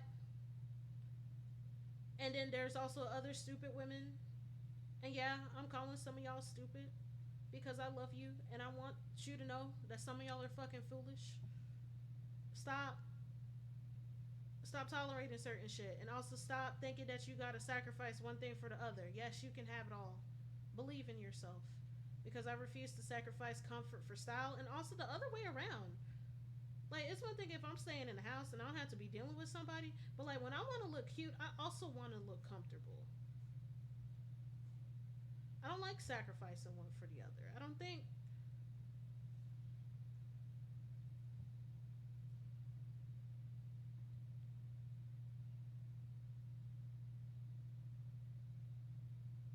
that they should be things that you gotta like throw away. It's so lame. So, how I got inspiration for this outfit, like I thought of the Overwatch Valentine skins, even though I didn't even look at them. It was based off of my memory of the Overwatch Valentine skins, actually.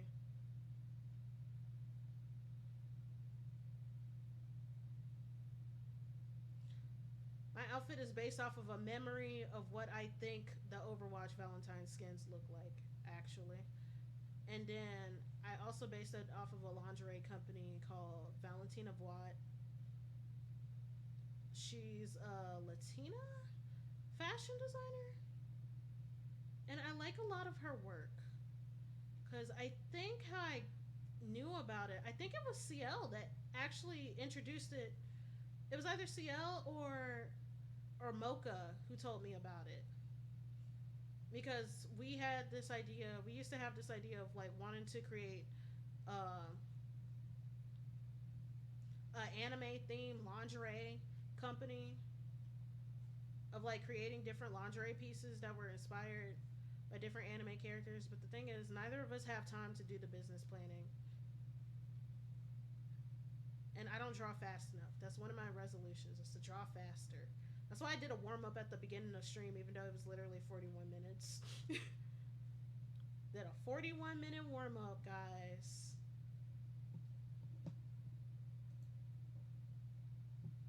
That's how you know that I'm fast. It's sad because like I could draw really fast whenever I'm doing figure drawing studies, but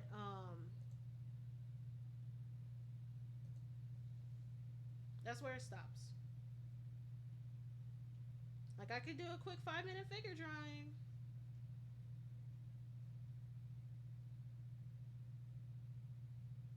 Although I guess how long should a warm up be? Is there like a standard?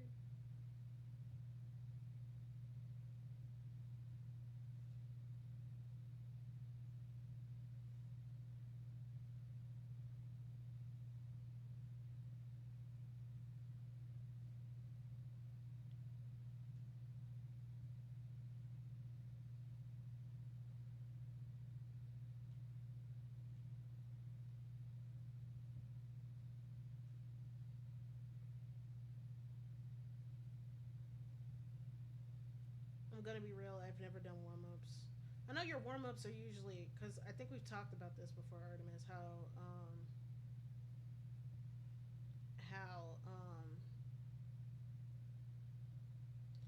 your quote unquote warm up is like starting the sketch of another piece.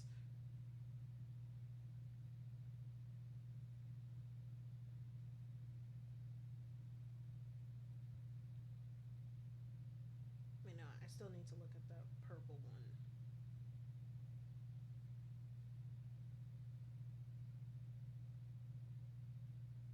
Did I even do a under like a second underwire like a band? I did it like this. Yes, I wait. Which outfit? The reference or mine, or both? Thank you. Oh my god, the colors was so hard. The colors were so fucking hard. I was losing my mind because I was trying to add blue to it, but then I realized it's technically too much blue because I'm already blue.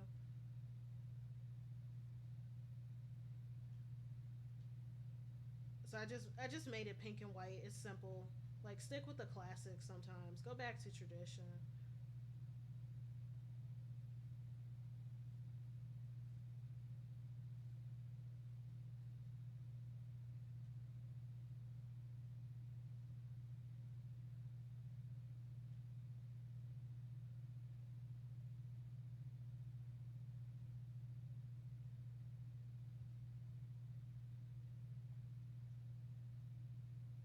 Actually, I need to go back.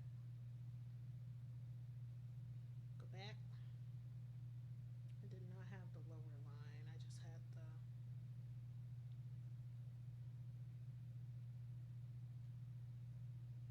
Actually, I ended up going towards.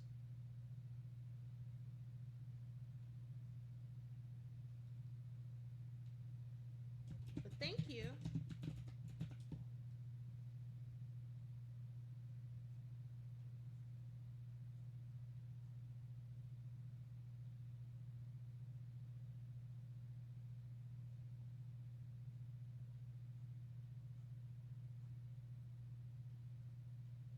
Oh, titty.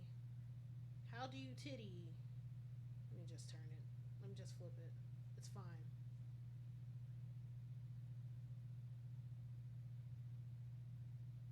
Okay. Now we know how to boo.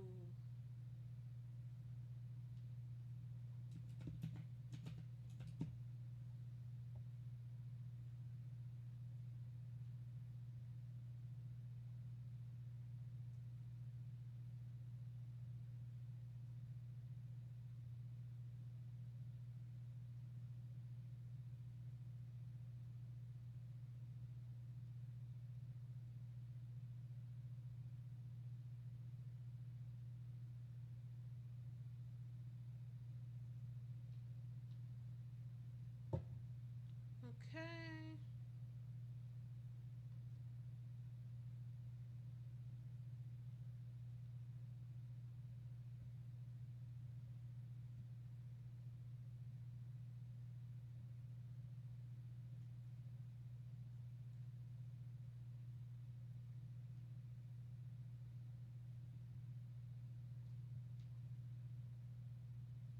Okay.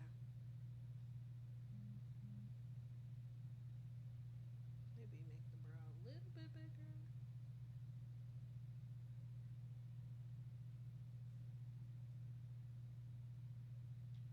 Straps.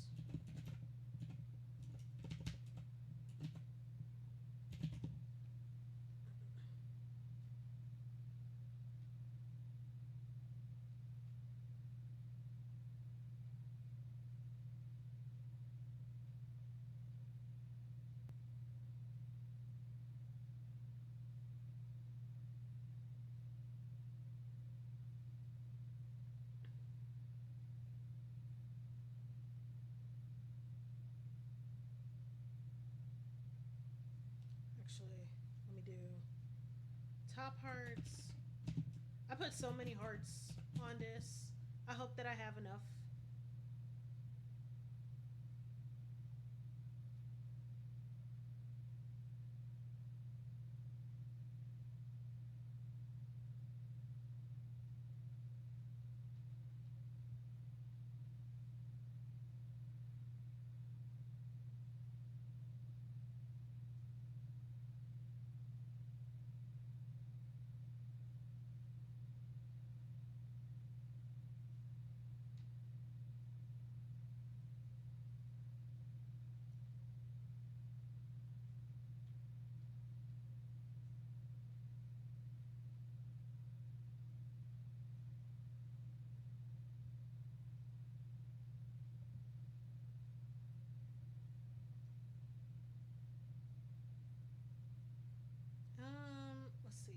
trying to think. Titty is hard. I got the straps.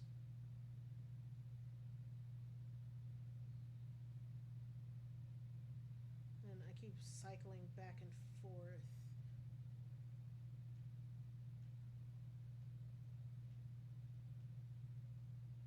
Actually, this is partially covered by the arm. Anatomy. I wish there was a way to put boobs on a 3D model. There probably is a way, and I just haven't found it yet. But I do know that part of the boob gets covered by the arm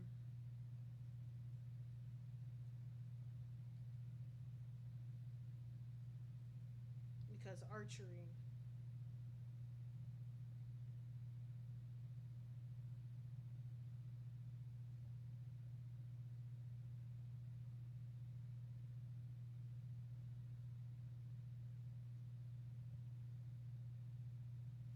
So I need to erase the top part a little bit, maybe.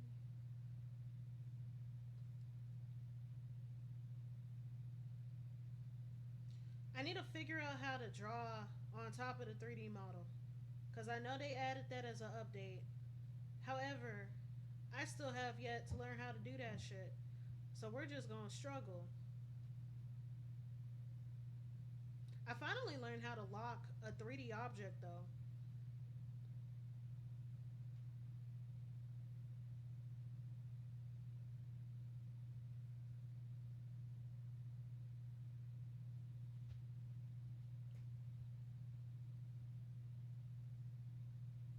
Save. Um,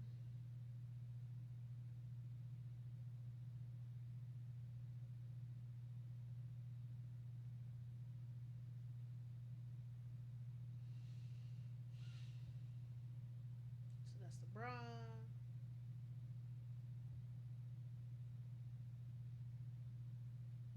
Underwear is easy.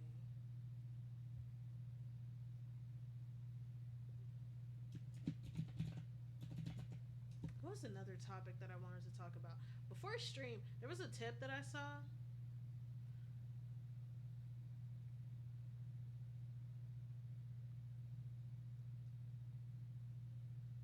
There was a tip that I saw that is just like before you do a stream, um, write down a list of topics you want to talk about. Cause I know how I ramble and stuff, and y'all don't keep track with me, motherfuckers. So to keep myself on track, I write down a list of shit that I want to talk about. I love y'all, but damn, I'd be like, what were we talking about, chat? And y'all were like, I don't know. And I'm like, you were literally just responding to me. What's the point? It's one thing if I was like in stream by myself, but damn. But talking about plans for the year. It may not happen this stream. I was hoping it would happen this stream because I'm only going to be here for 4 hours. You know, earlier in the stream I was talking about d- getting better at doing boundaries and stuff. So my strict boundary, I'm going to be streaming longer because I'm cutting down my streams because I really need to focus on school. I need to be a better student. And with that, that means less time online. Because I know that my co working streams aren't all that popular either, so I'm not like going to be doing homework with y'all. Plus, I really can't make content out of that because if I'm working on something, I'm locked in. Like, the only reason why I could draw and talk the way that I do is because, like, I grew up drawing and talking the way that I do.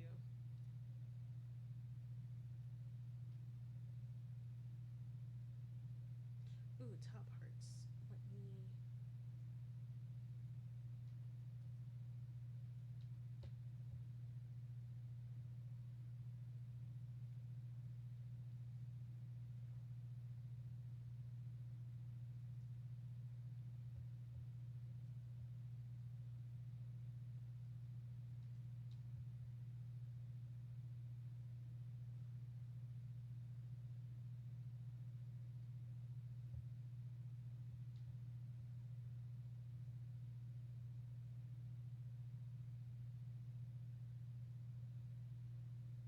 what was I thinking about again? Um, Plans for the future. I keep saying this. I actually should probably put re-debut in my username,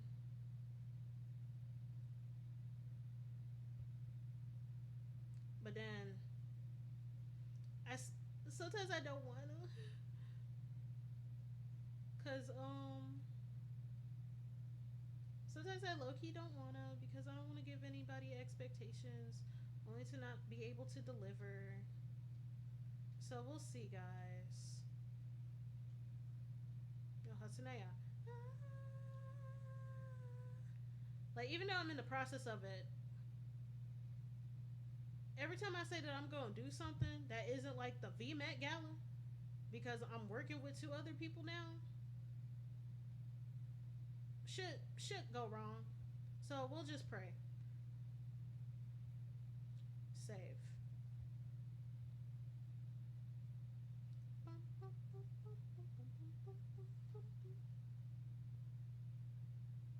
Like, my plan to draw today was to work on that warm up that I did of Cheeky Lemon, and then sketch out two Discord chibis and sketch out my new character sheet. It's been 2 hours and 45 minutes. We're already almost done with the stream because I'm not streaming more than 4 hours. And I'm not there yet.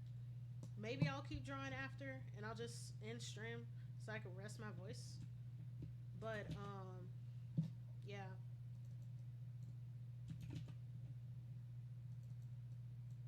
Is this not going tight? Is it not going tight?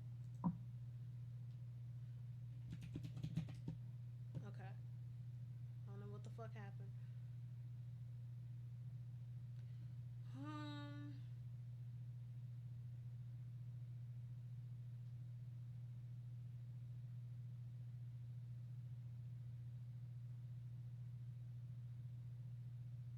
Capore capore.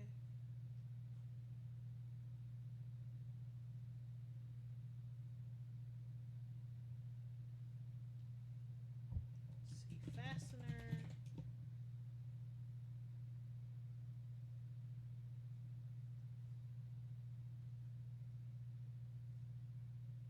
Capaya. DJ.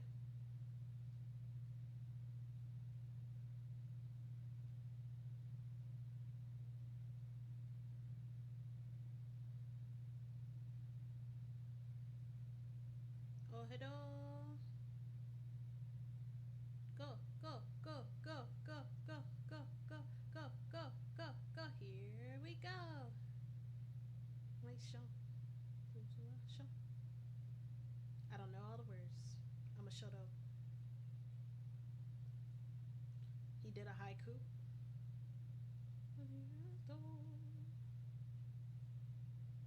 I feel sorry for any Japanese viewers that I get, and then they just see me butchering shit because I don't know how the lyrics, and I will la la some shit. Chikutu chikutu chikutu chikutu. Y'all ever want me to do a karaoke stream since I always end up singing while I play? Or not while I play, but while I draw. I like how I'm making these lines super thick. I need to make them a lot thinner. It's supposed to be a sheer material. Make the lines thin so the audience and so your ass will know.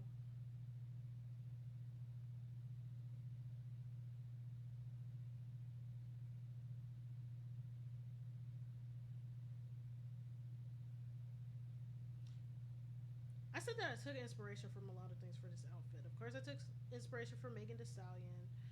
I took inspiration from loose inspiration from like a memory of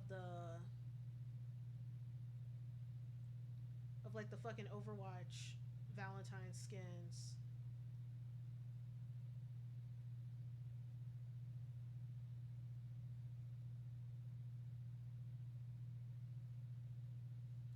Not to mention with the sheer skirt, it's low key giving.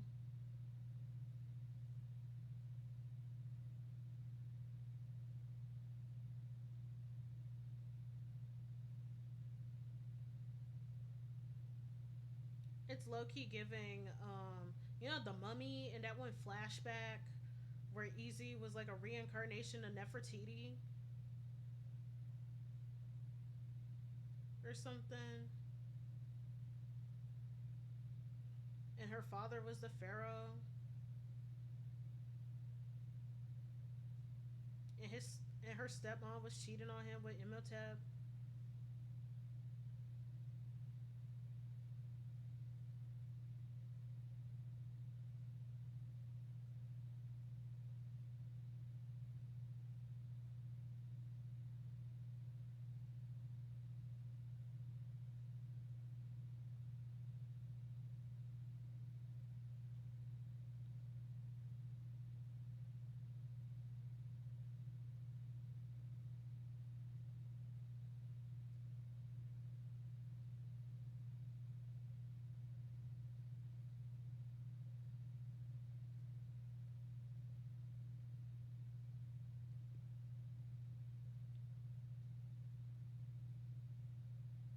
I'm gonna do more warm ups of people in the future. Like, I think I'll start every stream by doing a chibi of folks. Because I remember when I first got started as a VTuber, so up to my debut, I would sketch my persona as other folks and stuff, and that actually garnered some attention and stuff. Because I was doing fan art and drawing myself as other VTubers. So I'll just do that again. Well, not drawing myself as other VTubers, but like drawing them as like these booty doodles to warm up with.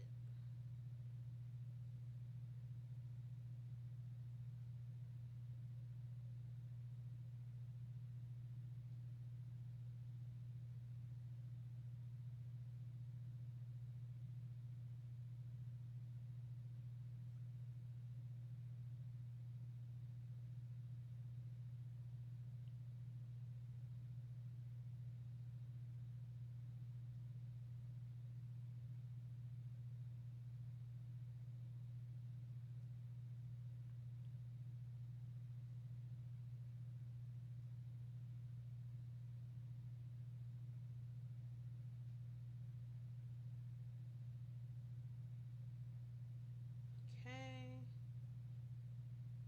And then what's left? Accessories and wings. I might just trace Megan's wings, honestly. Fuck, I forgot. I deleted the reference. I deleted the reference. Cause I was just like, oh, I don't have to trace over this anymore. I could have just turned it off.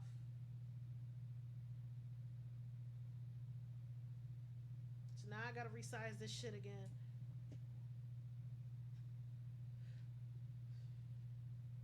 Do not save.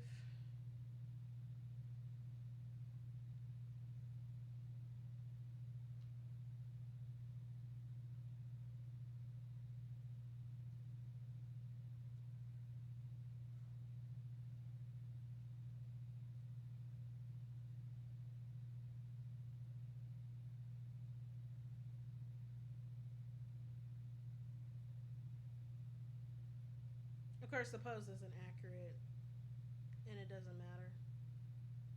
Because at the end of the day, I gotta draw this shit and be happy with it.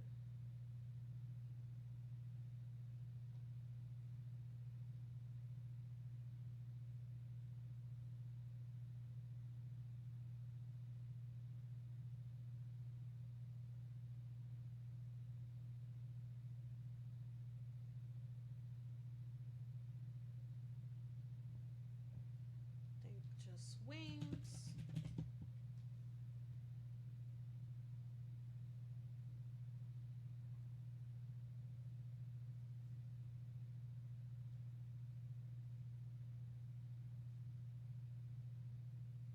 Oh shit.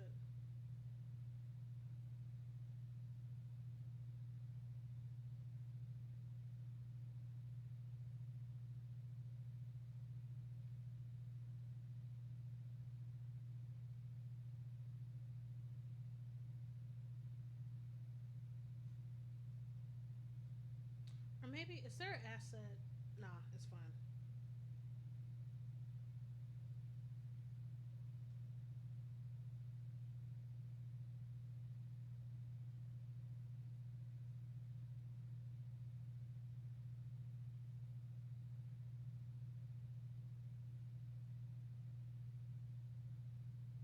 Hmm. I might have to draw out the whole wing. Isn't that wonderful, guys? I might have to draw out the whole fucking wing.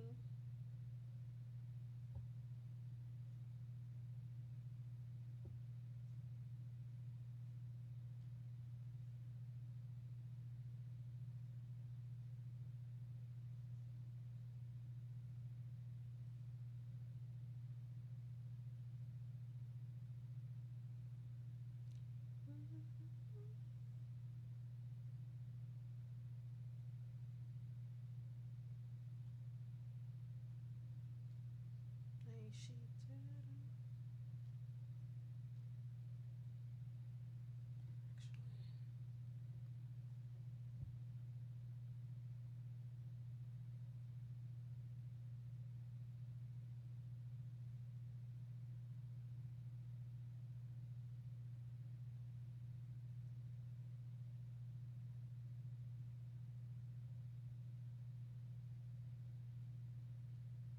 my god.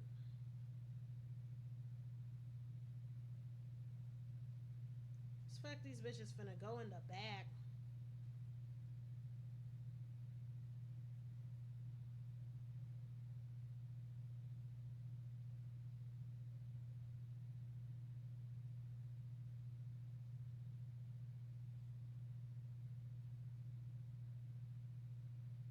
Be glad I love y'all enough to give y'all art of me and all of my thick fabulousness. Cause holy shit.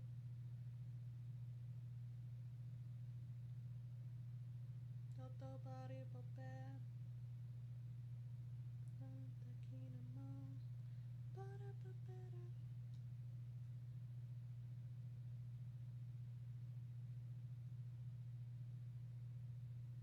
Sorta got it.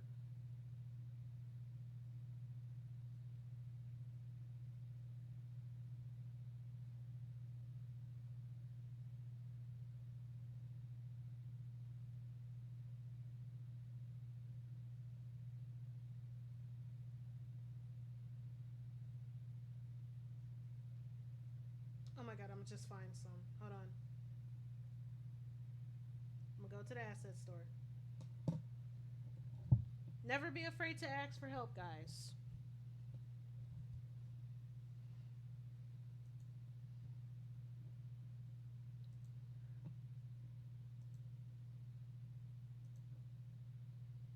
Toto body bopé.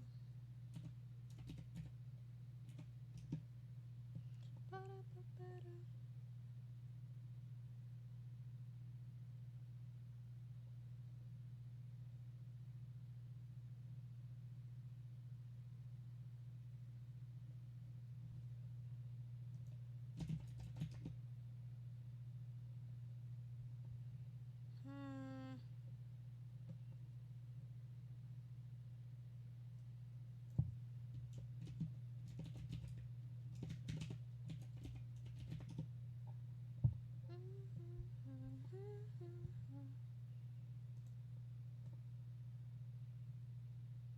Actually, these are the one.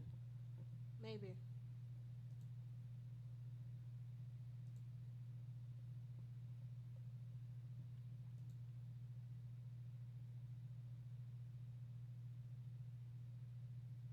Okay, it's downloading. Whew.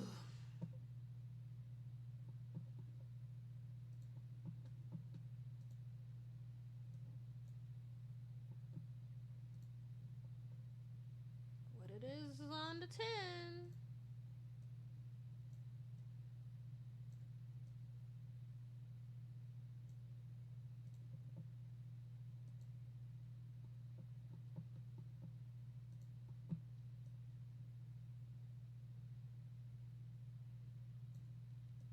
Put this between the shoulder blades.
Excuse me.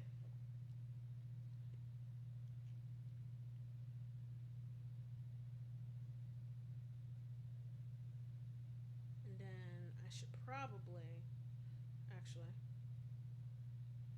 I need to separate the wings. That's the problem.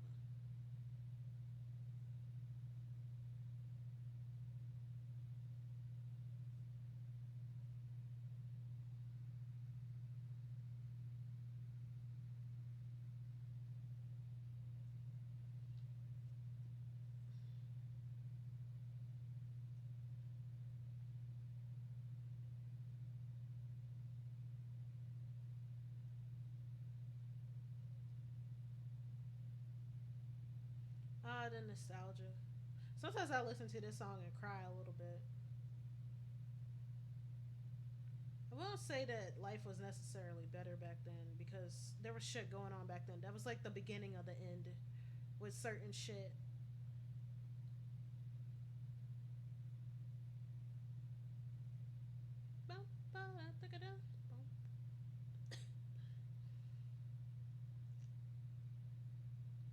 I think part of the issue is that I have it too low on the shoulder blades.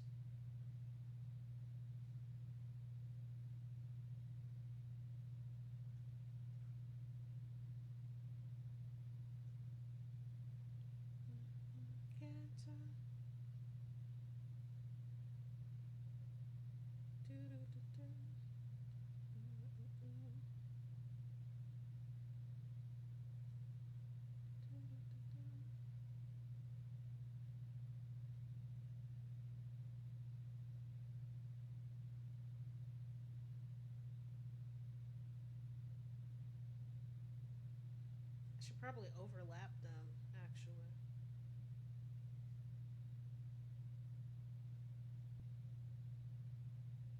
That's better.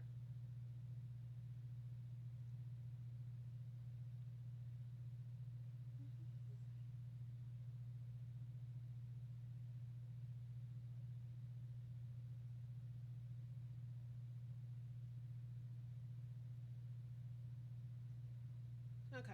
And then I'll trace over it to make something a bit more me. Excuse me.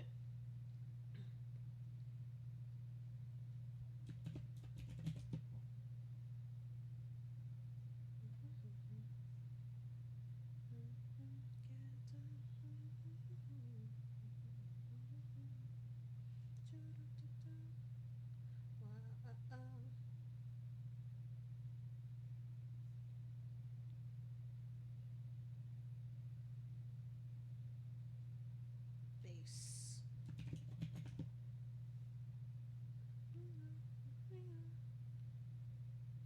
Uh,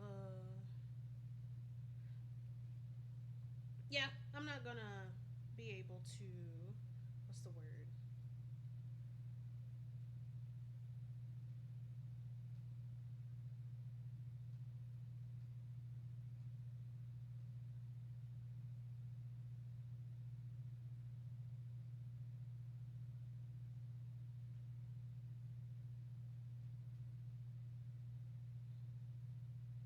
What was I thinking?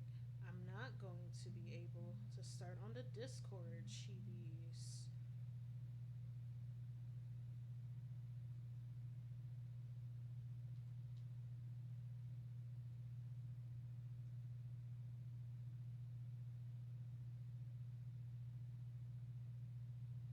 But that is fine.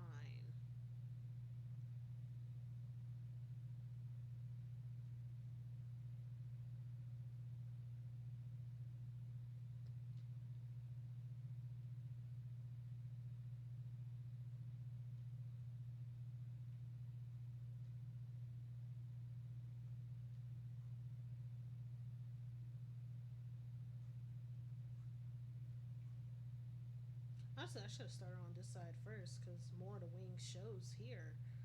Ugh. I love myself. I love myself. I'm a wonderful person, even when I make mistakes. And I can only get better from here. Um,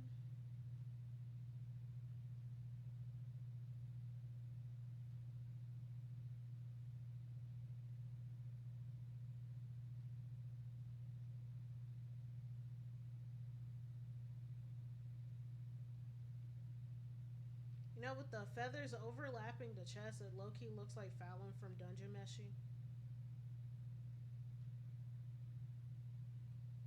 I was casually into Dungeon Meshi, but I really didn't want to get into it because Laios got on my fucking nerves. Like, I'm happy that a lot of people got a lot of autistic representation, but at the same time, fuck that nigga.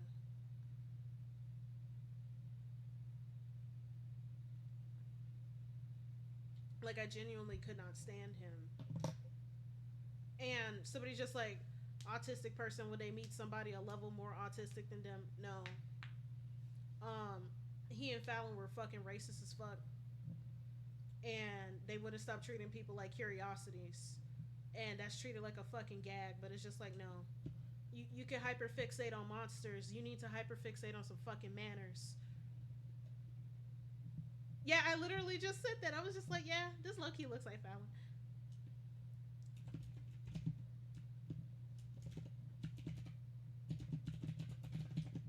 Like, I remember saying that if Lyle were to meet me and he would try to touch my hair, I would beat his ass. And somebody's just like, oh, I think it was me and Cheeky Lemon. And me and Lemon are cool and stuff. It's just we butt heads because we're two different types of autism. We're two different types of autism, and sometimes that makes it hard for the both of us.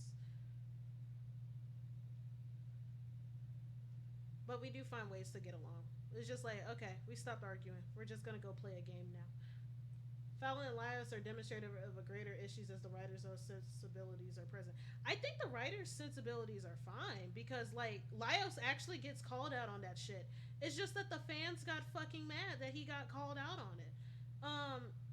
The person who called him out being Shiro, because it's just like, and people are like, Shiro is such a fucking coward because if he was so uncomfortable with having his name being said wrong, that he should have said something in the first place. And I'm like, he's a damn foreigner. He's literally the only foreigner there. And then this big ass white boy just invades his life like that. And then, like, plus he comes from a culture where he's like very reserved. And like Shiro does get called out for like some of his more underhanded tendencies, like having sleeves and shit, which is fine, right? Because Shiro is not a perfect person. However, like I got so annoyed at like the swaths of autistic people, and most of them weren't racialized, but some of them were, which pissed me off even more because it's just like, I guess you didn't experience racism, and the only marginalization that you did experience was the autism part, because as a black autistic person, that shit pissed me off. Yeah, the fans do whoopify him a lot, and also really weird about his thing with copper. Like, sometimes I don't want to shit on people's headcanons. I lie as I'm about to shit on a headcanon. It's the fact that Kabru gets treated as a pet in his masculinity as a South Asian man because he was like pets of elves. It's treated weirdly, right? And then people will turn around and be like, yeah, he's trans masked. And this isn't to say, especially if the person who's headcanon him as trans masked is trans masked themselves, then that's a different perspective. But it's also like, sometimes I don't like certain headcanons because of the way that it gets executed, especially in shipping situations. Because it's just like, whenever people headcanon, how do I say it? Whenever people headcanon or do Kabru and it's NSFW, right? It's just a boy pussy thing.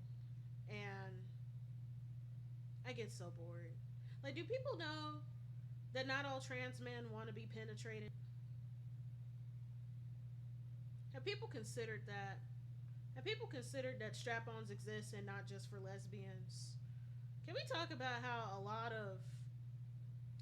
of trans NSFW content end up wrapping around to being transphobic, and it's not like in the way that you would expect, because it's not like We're past level one transphobia where it's like very obvious.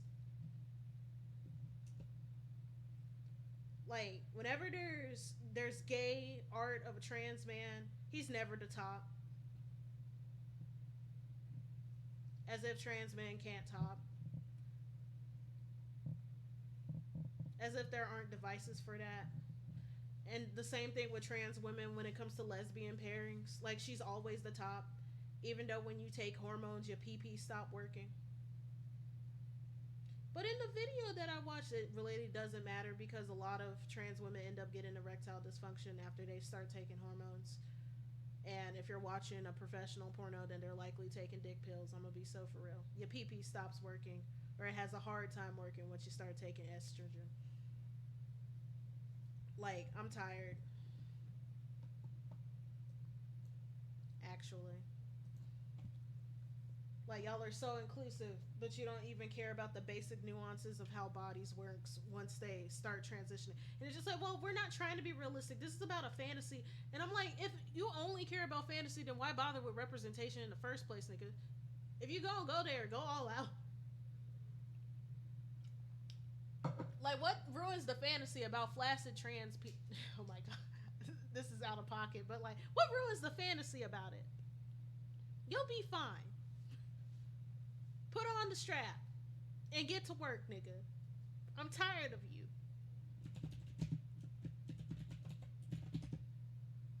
Like, so I don't. I talked about earlier about being bored with like NSFW and lewd things.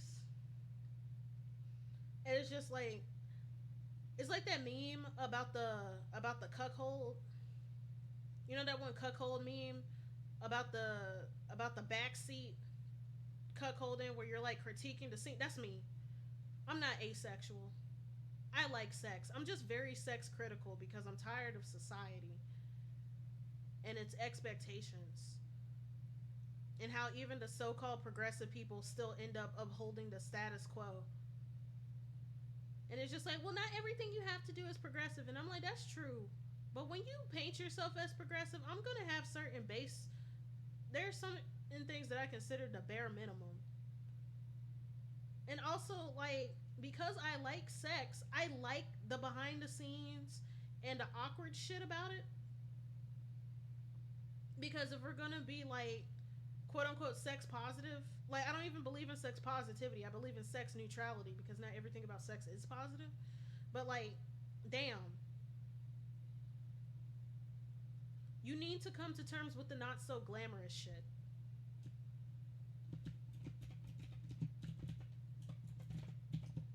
And the sooner you come to terms with that, the more fun with concepts and things you can have.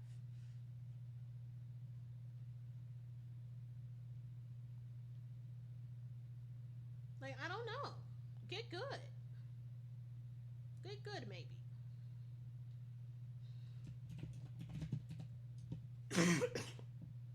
Excuse me. I swear, before the dawn is finished.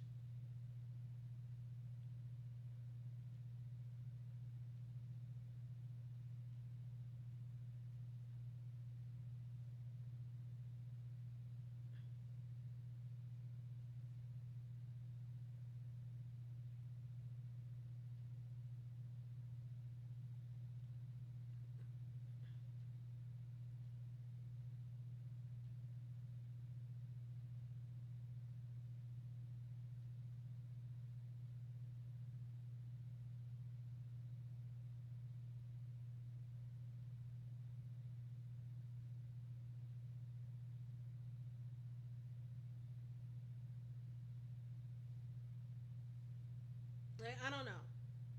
Do better. Do you agree with the sentiment that our generation is like the most repressed? I don't believe we're the most repressed. Like, I actually hate that sentiment. People are like, oh my god, Gen Z isn't having enough sex. And it's just like, and then I hate it whenever people try to express the same opinion wokely, quote unquote wokely, when it's just like you just sound like a pedophile. Here's the reason why Gen Z is having less sex, right? So, for starters, everywhere is expensive. Like, we can barely get outside because because everything costs money to go to.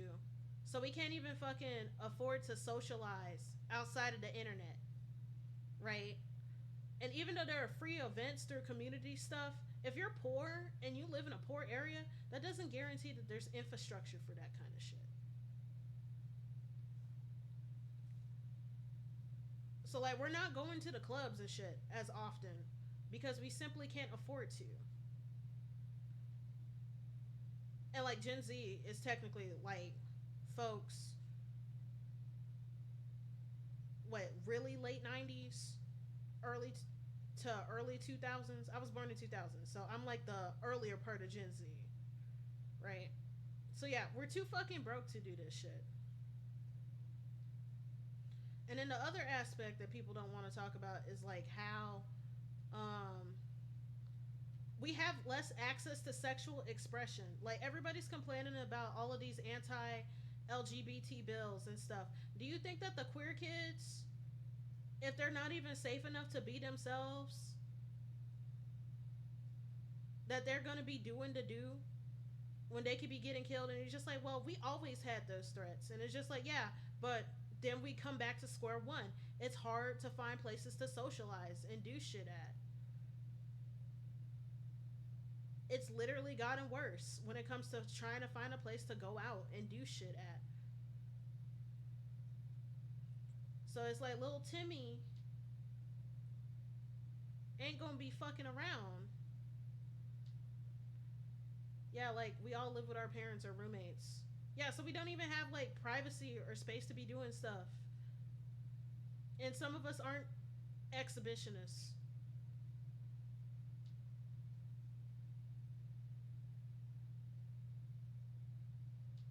where we'll find a way anyways. Some of us have a little bit of shame. And then the other thing is people are these are like the same people who, well, they're not the same people. The people who complain about Gen Z being Puritan and the people who complain about the low birth rate, they're first cousins, but they're not quite the same groups.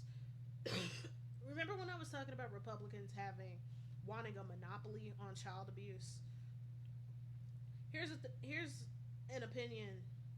This is gonna be it's not a bad opinion to me, but like I feel like there's some shit that we need to come to terms with, right? Is that child abuse is the one thing, is one of the few things that quote unquote leftists and right wingers can agree on. Because both groups have contempt for children, they just execute it very differently. A Republican is like, I want to have a monopoly on child abuse, and I'm gonna put down anybody who gets in my way. Whereas a quote unquote leftist wants to abuse children, but they're gonna like frame it as how it's somehow woke or transgressive, usually queer. There's a lot of NAMBLA motherfuckers out in the modern day, right? NAMBLA was like an old organization, like the National Association for Boy Lovers or some shit, of men and boy lovers, which was like they're like the maps before the maps existed, and maps are like the rebrand, and we hate both of them because they both suck and are a danger to people. But these people were like, oh, Gen Z needs to go out and get fucking, and part of the reason why the birth rate is so low is because there's less teenage abuse going on. Like we started making better comprehensive sex ed about peer pressure and how to spot abuse. So there's less little girls getting groomed and having kids, and folks are mad because the girls aren't sexually available anymore. And I feel like whenever quote unquote leftists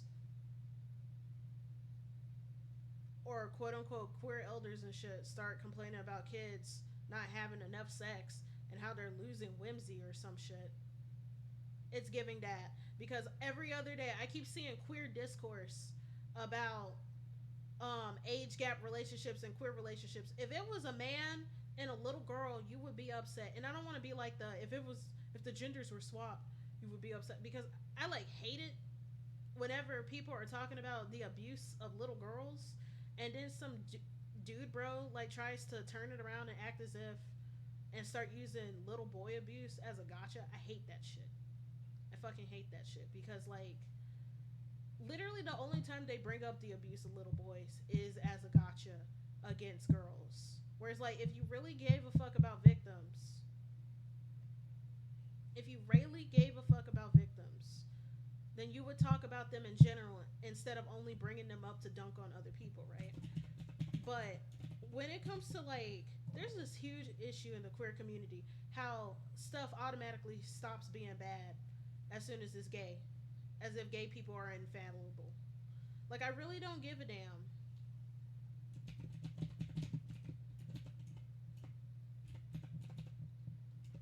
that you want to feel young again because you're. I really don't give a fuck about the queer, quote unquote, queer elder who wants to feel young again and relive their youth in the 80s that was stolen from them due to the AIDS epidemic. You could go do that with another old person. Fuck somebody your age.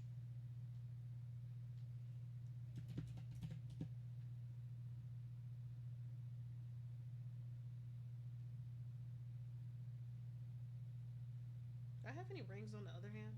No, I don't. I'll put a pinky ring.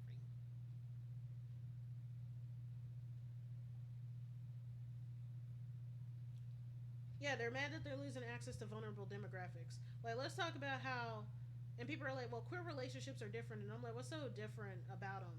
Like, isn't the point of advocating for queer rights is to normalize this, right? So we can't be acting like we're all that inherently more profound and stuff than a straight person. Because when it comes to predatory behavior, y'all really aren't all that different.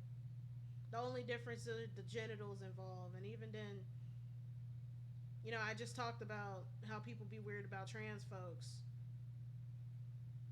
And shit, it's giving chaser, honestly, with the way that trans folks be getting drawn in NSFW all the time. Because it's just like, you can't handle flaccid feminine penis for some reason. And yes, I'm being out of pocket, but like, we're talking about sex. It's going to be crass. But it's like, oh my god, why are you clutching your pearls at Lil Timmy, who's 17, living with a 47-year-old bear? And when the 47-year-old bear is providing him with rent and stuff, where I live, we call that survival sex. That's not just where we live, that's a statistics thing. Survival sex is like one of the top reasons why LGBT youth end up getting STDs and stuff, because you know their parents kicked them out and they gotta sell ass to survive. So like when you tell me that I'm supposed to like be happy that little Timmy has found a home with a 57-year-old leather daddy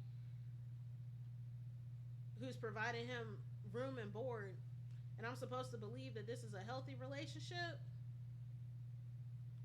even though it's literally bartering sex for survivals, but because it's gay, there's nothing wrong with it. Okay, that's why whenever there's like arguments about like gay predatory stuff and people are like, it's always a priest or a teacher and it's never a drag queen, I shut the hell up. I shut my black ass up. Because I get what people are saying, right? How, because statistic wise, it's mostly a priest and rarely a drag queen, right? But like, what a lot of people don't want to talk about the fact is, of course, kids are going to get harmed at church and at school and at the basketball game and shit, because that's where kids go. Kids don't go to gay bars. They can't be predated on where they're not. That's like that's like going to the Sahara Desert to see penguins. So of course a predator isn't gonna go to a fucking gay bar to go find some kids.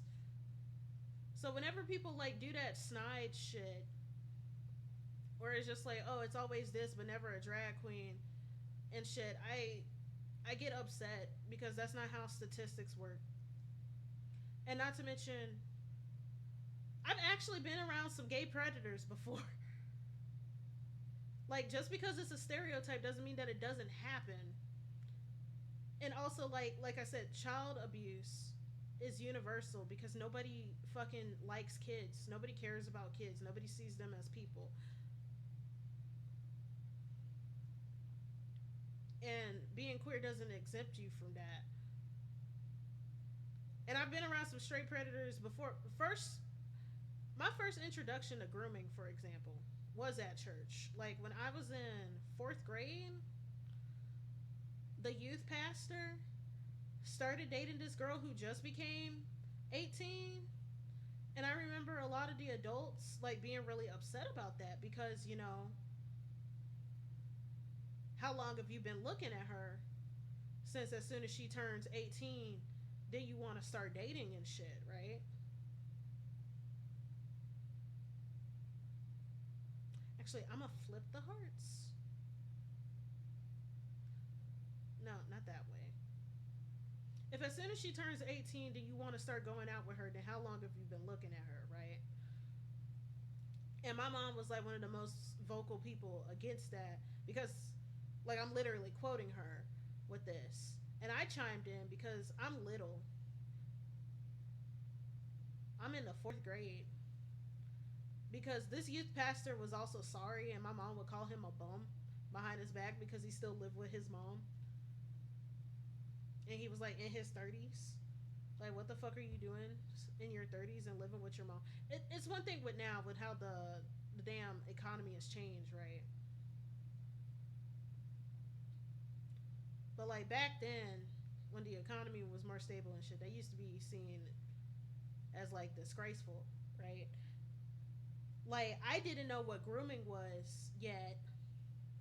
I just knew like the typical stuff, like don't let anybody touch you inappropriately and shit. I didn't know what grooming was. So I was just like, why is he dating so and so when he's 30 and has to ask his mom for permission to do grown people things? And my mom was just like, you're right, but that's not what we're talking about. That's not the main problem. And that's not funny, but it's like shit.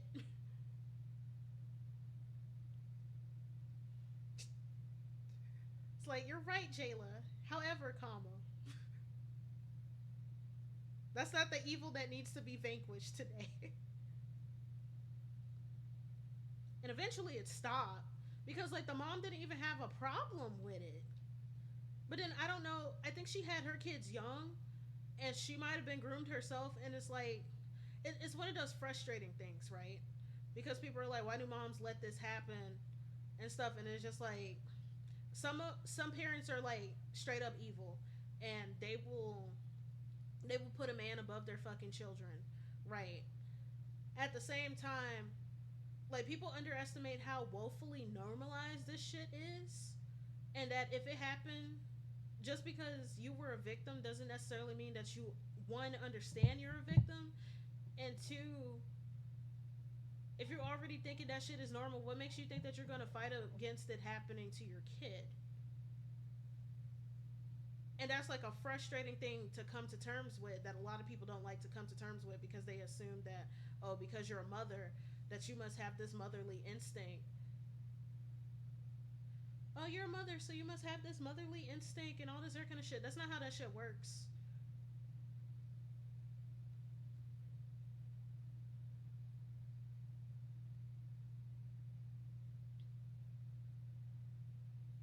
Like you gotta learn how to be a parent. And unfortunately there aren't really classes for that, especially when it comes to dealing with traumatic shit.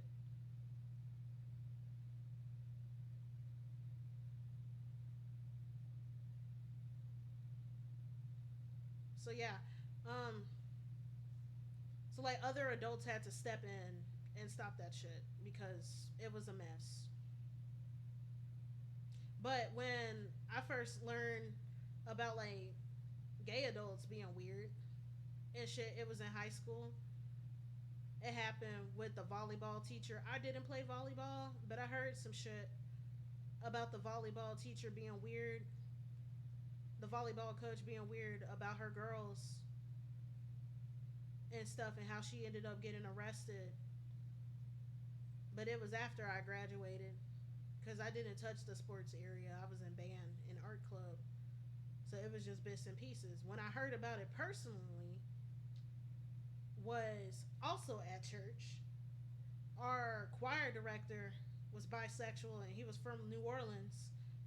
And he's just like, what the hell are you doing all the way in Arkansas? Come to find out, he was running away from New Orleans. He was a school teacher as the music teacher. And he was at a party with high schoolers and was caught with a 17-year-old. And how I found out about him being a predator, this was after I graduated. He was already at the church for like a good couple of years, right? So this case happened a long time ago. But I used to work as a library clerk. And because this is a public library with children and stuff, we have the predator registry. Like, you know how it's just like, hey, um these guys got convictions for this, and that. They live in your neighborhood. Just be aware and stuff. And he lives in the same city as me and my family and stuff. And when I was in the break room, they posted the new packet because, he just moved. Like, he's been in Arkansas for a bit, but like he just moved to the city where I live. And I see his fucking face on it, and I'm just floored because it's like, what the actual fuck? And the nigga is bisexual. So it's like, I need queer people to stop with this. Like, yes, Republicans are weaponizing fears of predatory behavior to demonize queer people. But that doesn't mean that there isn't a predatory problem in the queer community, and you gotta stop treating it as a psyop. Like, stop fed jacketing people who are calling out this kind of behavior. Because, yeah, it's never a drag queen, but like, drag queen isn't even a common gay profession anyway. Gay people be teachers. Because the bisexual nigga who was the choir director at my old church was a music teacher. And look at what happened, Like, let's act with some discernment and some nuance. But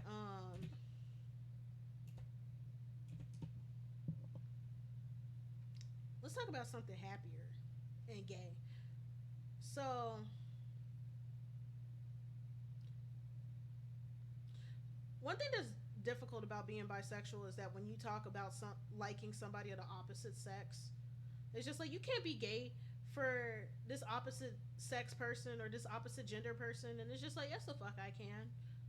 I'm not gonna be acting like queer love is so profound and shit because I hate that shit. I don't like being lionized. Just give me my rights and leave me the fuck alone. Do not put me on a fucking pedestal because I hate the expectations that come with it, right?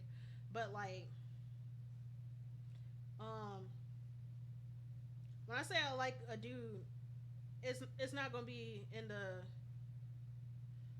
I don't want to say in the straight woman way either because I've seen some queer women disgrace themselves. Let's talk about. I'm tired of this trend. Whenever a woman says that a man is fine, she can't say it in a normal way. Like, I'm tired of that shit of like, I need this man in ways that are concerning into feminism because it's just like, why can't you be thirsty in a way where you don't have to degrade yourself? Why is that hard?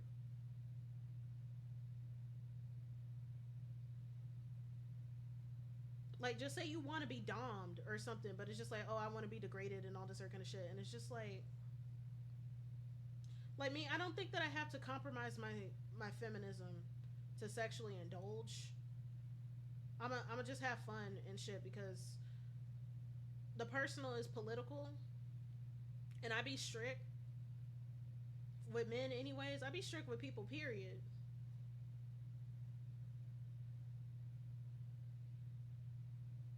Like, one of the things that I'm glad about with the way that I was raised, my mom was just like, don't be taking bullshit from people.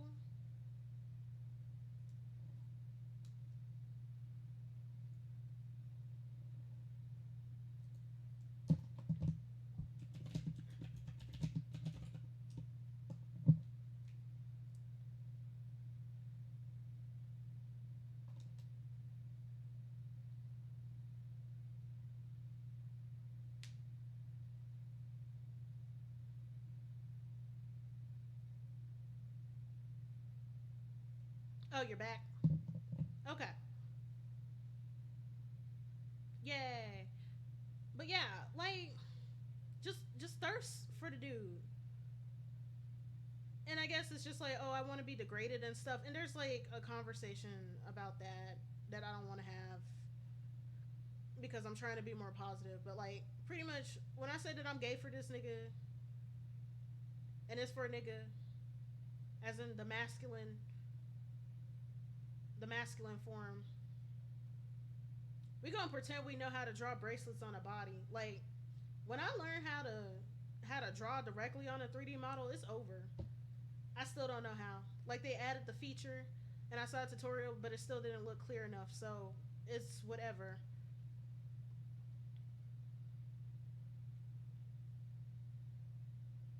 And I'm too lazy to learn how to do that now. I already had to learn how to do a skill in the middle of the stream. I'm not doing extra shit right now. But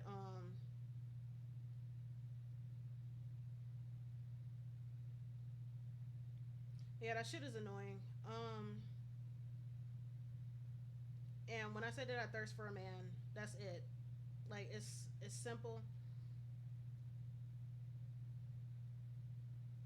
Like, sometimes I do get the urge to peg a dude, although it's like more passive. Like, I don't think that I would be into pegging at default. I'm good, actually.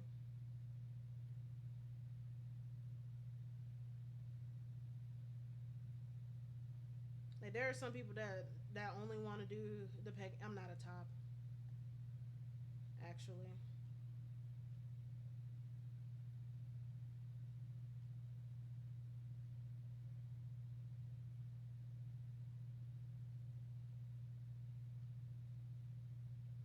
Like, I'm not. What's the name of that British girl that got yelled at for her outfit? I didn't like the outfit, to be honest. I don't like it whenever. Remember when I said that I get bored of sexy stuff? I don't like it when something looks like it doesn't fit. Like, them straps were hanging on for their life, and I guess I was impressed that it was that strong, but at the same time I was like, yeah, yeah, Peggy girl. I don't like outfits that don't look like they fit. And somebody's just like, you would cheer on it for a skinny girl, and I'm like, I would shit on a skinny girl worse because the reason why those things got why stuff like that got popular, like, that stuff is made for skinny people, right? Like, it's made like, the only reason why skinny people get away with it is that they have no ass or boobs to spill out of the garment. She's British, she'll live. Like, the reason why skinny people get away with wearing mini skirts that are practically a belt is that they have no ass to spill out in the first place. But I fucking hate mini skirt. Like, I only like it in fiction because I don't have to worry about the bacteria. I ride the bus. I would never wear my ass out.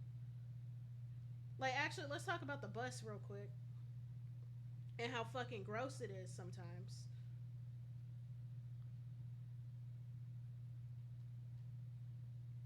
How this one dude, when he stood up to get off at his stop, mind you, he had a fucking belt on. It was like he had no boxers on underneath, and it was just straight ass.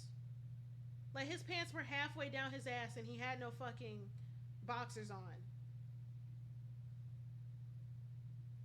I almost cursed him out, but I wanted to go ahead and go home. I think about how many people have been spared from my wrath because I had too much shit to do and that I really don't have time to be a mean bitch. The reason why I'm not mean is not because I care about people, even though that is part of the reason, but the other more important reason is that I don't have enough time. If I could just call somebody a bitch and drive away and not be bothered, I would do that so quick. If I could call somebody a nasty ogre, because that's what I consider that dude, because how dare you sit in public transportation like that and subject us to your fucking crater covered moon? Who the fuck do you think you are? One time I had someone sitting behind me actually have dysentery, and I had to run because it was leaking all over the place. I'm gonna. It's so disgusting. People are disgusting, and it's sad because like I'm of the like this is what happens when you live publicly, and I shit on the lack of like what's the word? I don't dislike public transportation. I think that public transportation is good, and because it allows people who can't drive freedom, especially like the elderly and the disabled and shit. And I think that it's evil that we live in car dependent infrastructure and shit, but holy shit. I also don't want to be like anti homeless because I'm definitely not anti homeless. It be folks with jobs and homes to go to doing shit like that, which I find despicable. Homeless people, they can't help that shit. But you did. You came out there like that. And for that you should be slaughtered, actually. Your parents should have swallowed you. Nasty ass. But disgusting. Disgusting shit. But I don't like outfits that look like they don't fit. Especially on a rich person. Because you can afford some extra fabric and you just didn't use that and you thought you were cute. You and it's the fact that C China was on the bus. Girl, you know British people aren't clean. They wake up first thing in the morning before they even brush their teeth. They walk in the pub, nasty asses. And you on the bus like that. Like I don't like mini skirts. I don't like shit like that because all I can think about is that you're on the bus, you're on public seating. Even if you're in the club, somebody's sweaty ass was on that bench, and I know it didn't get wiped before you sat down. Conversation needs to be had about how the rich are allergic to serving. Okay, so technically it doesn't have to be had because it's already solved. So like, here's the thing: when you're rich, it's like what I was talking about, the people who have homes and shit and how it's shameful for them to be that way. When you get to a certain monetary threshold, you no longer have to perform because what the fuck is somebody going to do about it? You don't have to worry about possibly missing out on a job because what job do you need? That's pretty much the principle, right? When it comes to like when a rich person looks a hot fucking mess. I need the glasses. That's what I'm missing. I'm like, I'm missing something. And then when they look plain,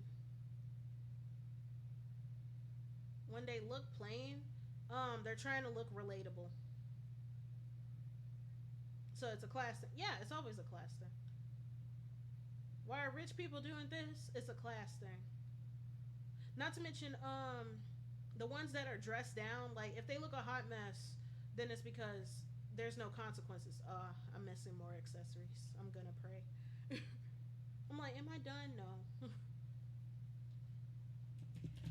If they're looking plain, then they're trying to blend in. Because as economic disparities worsen, then more animosity towards the rich rise, and they don't want to get shot. So they're hoping if they look relatable, um, that they won't suffer the consequences of the revolution or some shit.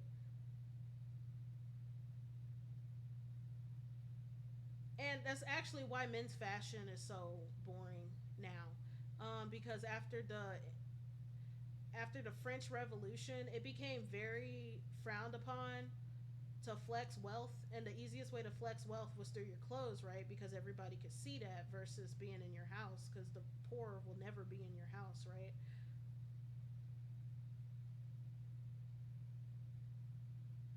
The poor will never be in your house. Shit. Um.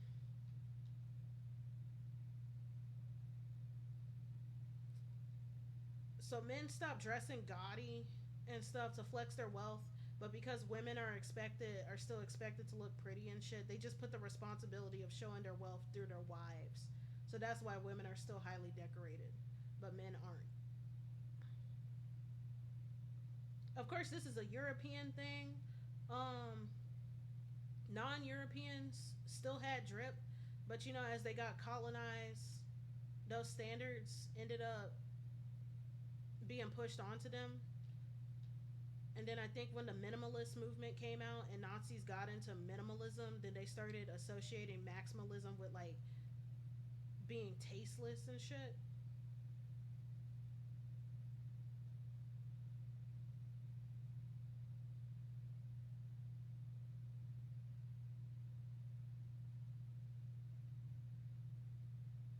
So that's why men don't dress up as much. But then it's so sad because, like, okay, even as the times move forward, there was still like focus on structure and decoration. I don't know what the fuck happened in the modern century, but it's just really gone to shit because, like, at least in the 80s and stuff, in the 70s, there was a lot more versatility. Part of it is racism, but like, even white boys knew how to dress. I don't know what.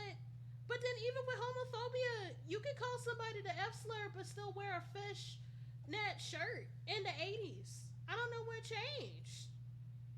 Like, straight men look like what would be considered a gay man today back then. Like, I hate this shit.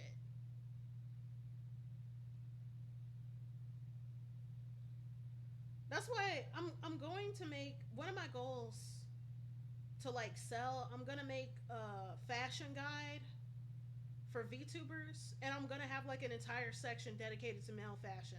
Like, I'm gonna have the basics, like how to design a character, like how to design a character, and going from storytelling to the actual execution of the story and stuff. And then the other stuff is just going to be opinion columns because, I know my opinions on these things could be very divisive, and I don't want to treat that as instruction. So it's just like this is going to be an entire section called opinion columns. And I'm going to talk about how men need to go back to tradition when it comes to fashion because modern fashion is shit. And I'm going to talk about how rigid views of gender and sexuality have contributed to a lot of stuff. And I'm going to talk about how queer people aren't helping either. Actually, queer people aren't helping because y'all will see a straight man paint his nails and suck his dick from the back. Like, stop treating everything that's slightly non-conforming to today as like profound and shit. Actually, also stop with the queer head canons. I think about how Harry Styles got away with looking a hot fucking mess for years, wearing these ugly ass dresses. Like, I'm going to shit on so much stuff. Be like, oh, at least it's not a boring suit. I don't care if somebody's boring. Actually, I want it to be done well because I'm tired of men walking out wearing ugly outfits too.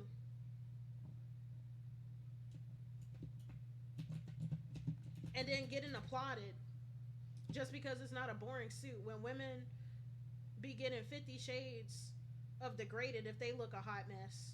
But nobody's gonna say, well, at least it's not a boring dress. Maya Hawk, why does that sound familiar? Hold on.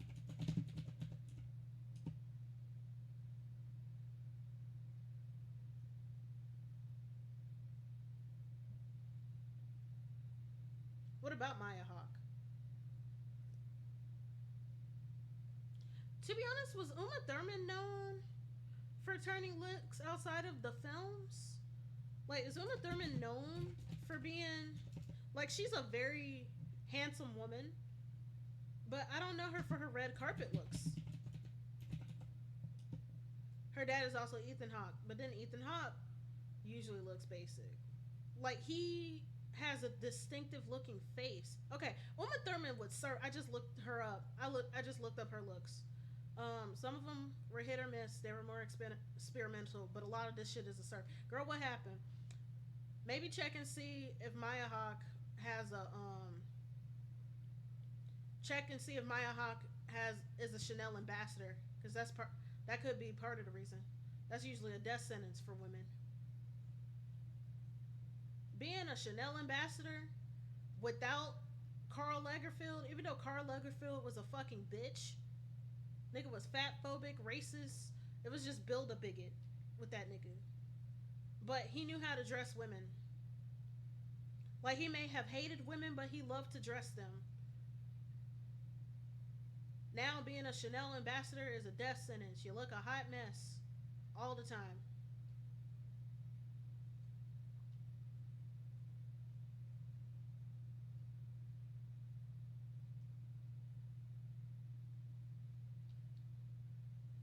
Like, oh my god.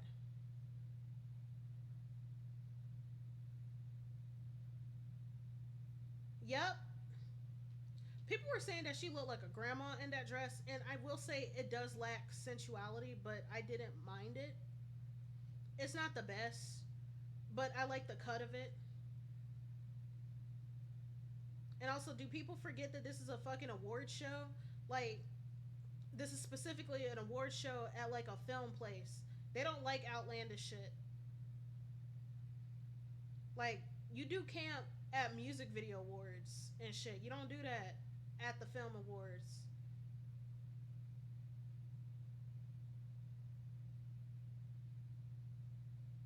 Yeah, my issue with the updos and bobs. My thing is, if you're gonna have neck exposed, you need to wear a necklace. The girls aren't accessorizing anymore, and I don't know why. Like, the looks always feel incomplete.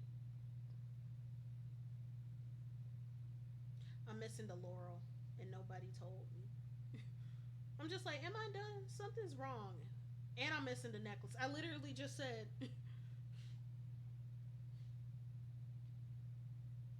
and I don't know what the hell is going on. It feels naked, and for what? Like, what are the stylists doing?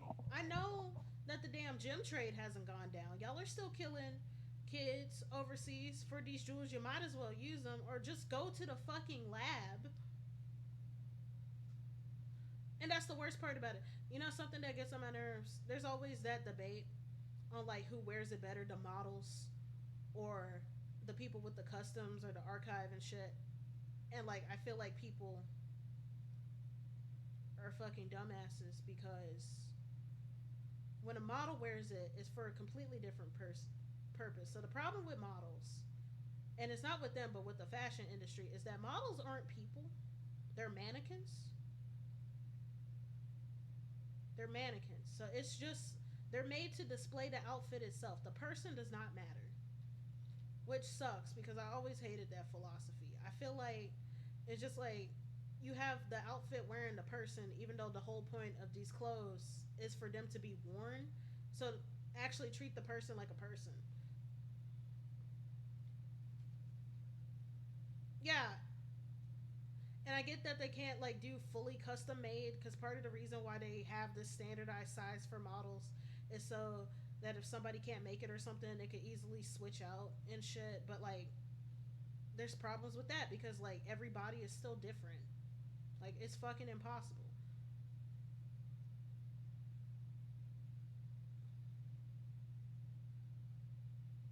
But it's like, damn. We gonna act like we know how to draw a laurel. Despite me being a fan of Hades and me growing up with Percy Jackson, even though I'm not into it anymore, I've never drawn this shit before. So we just gonna pray.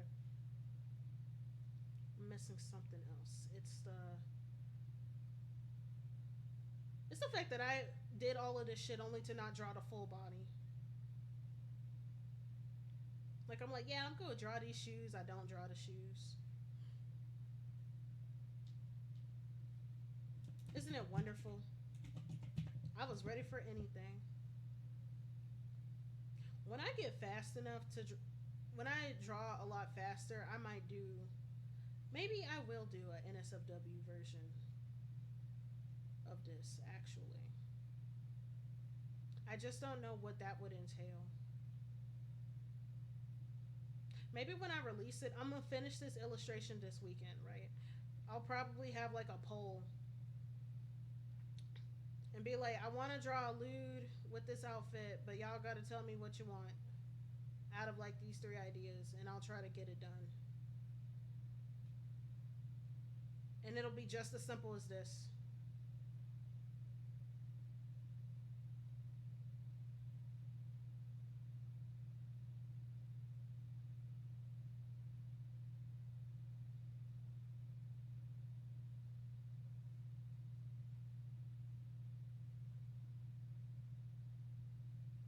But now I'm gonna talk about cultural appropriation and what that entails.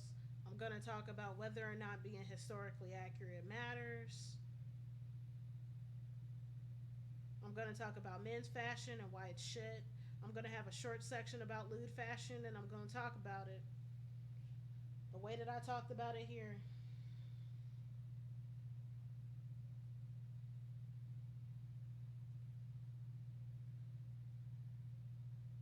Like I wrote down a bunch of ideas. It's just putting it together.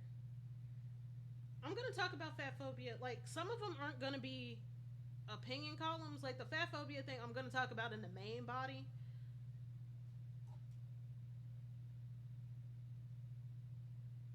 and stuff. Like I'm gonna talk about how there's more than one way to skin a cat, and talk about illustration. I might talk about it in the illustration thing. Like what does it mean to be an illustrator? And to me, being an illustrator means being able to draw anything observable.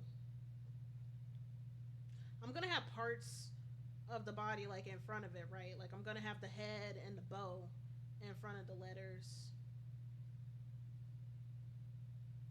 and then everything else behind. But this is how it's gonna look.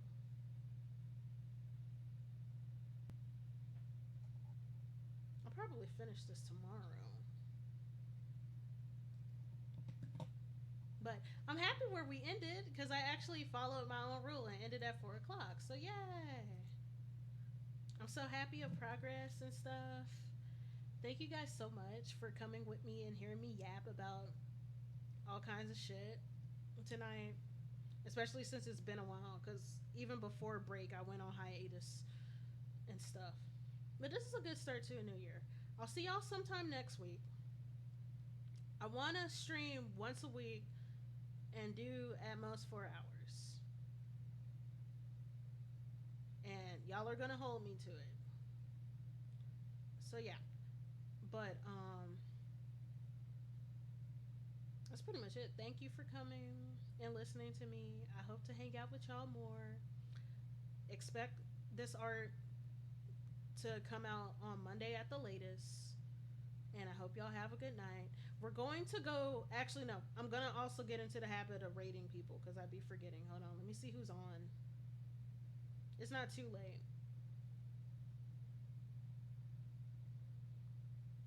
Okay, AJ is streaming. So we're going to go to her. Um,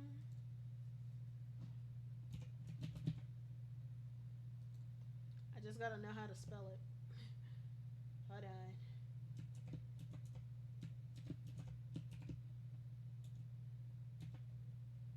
Okay, we're gonna go raid. Yay, J Bay. So come with me, and we're gonna have a good time. But until then, have a good night and stay above the water.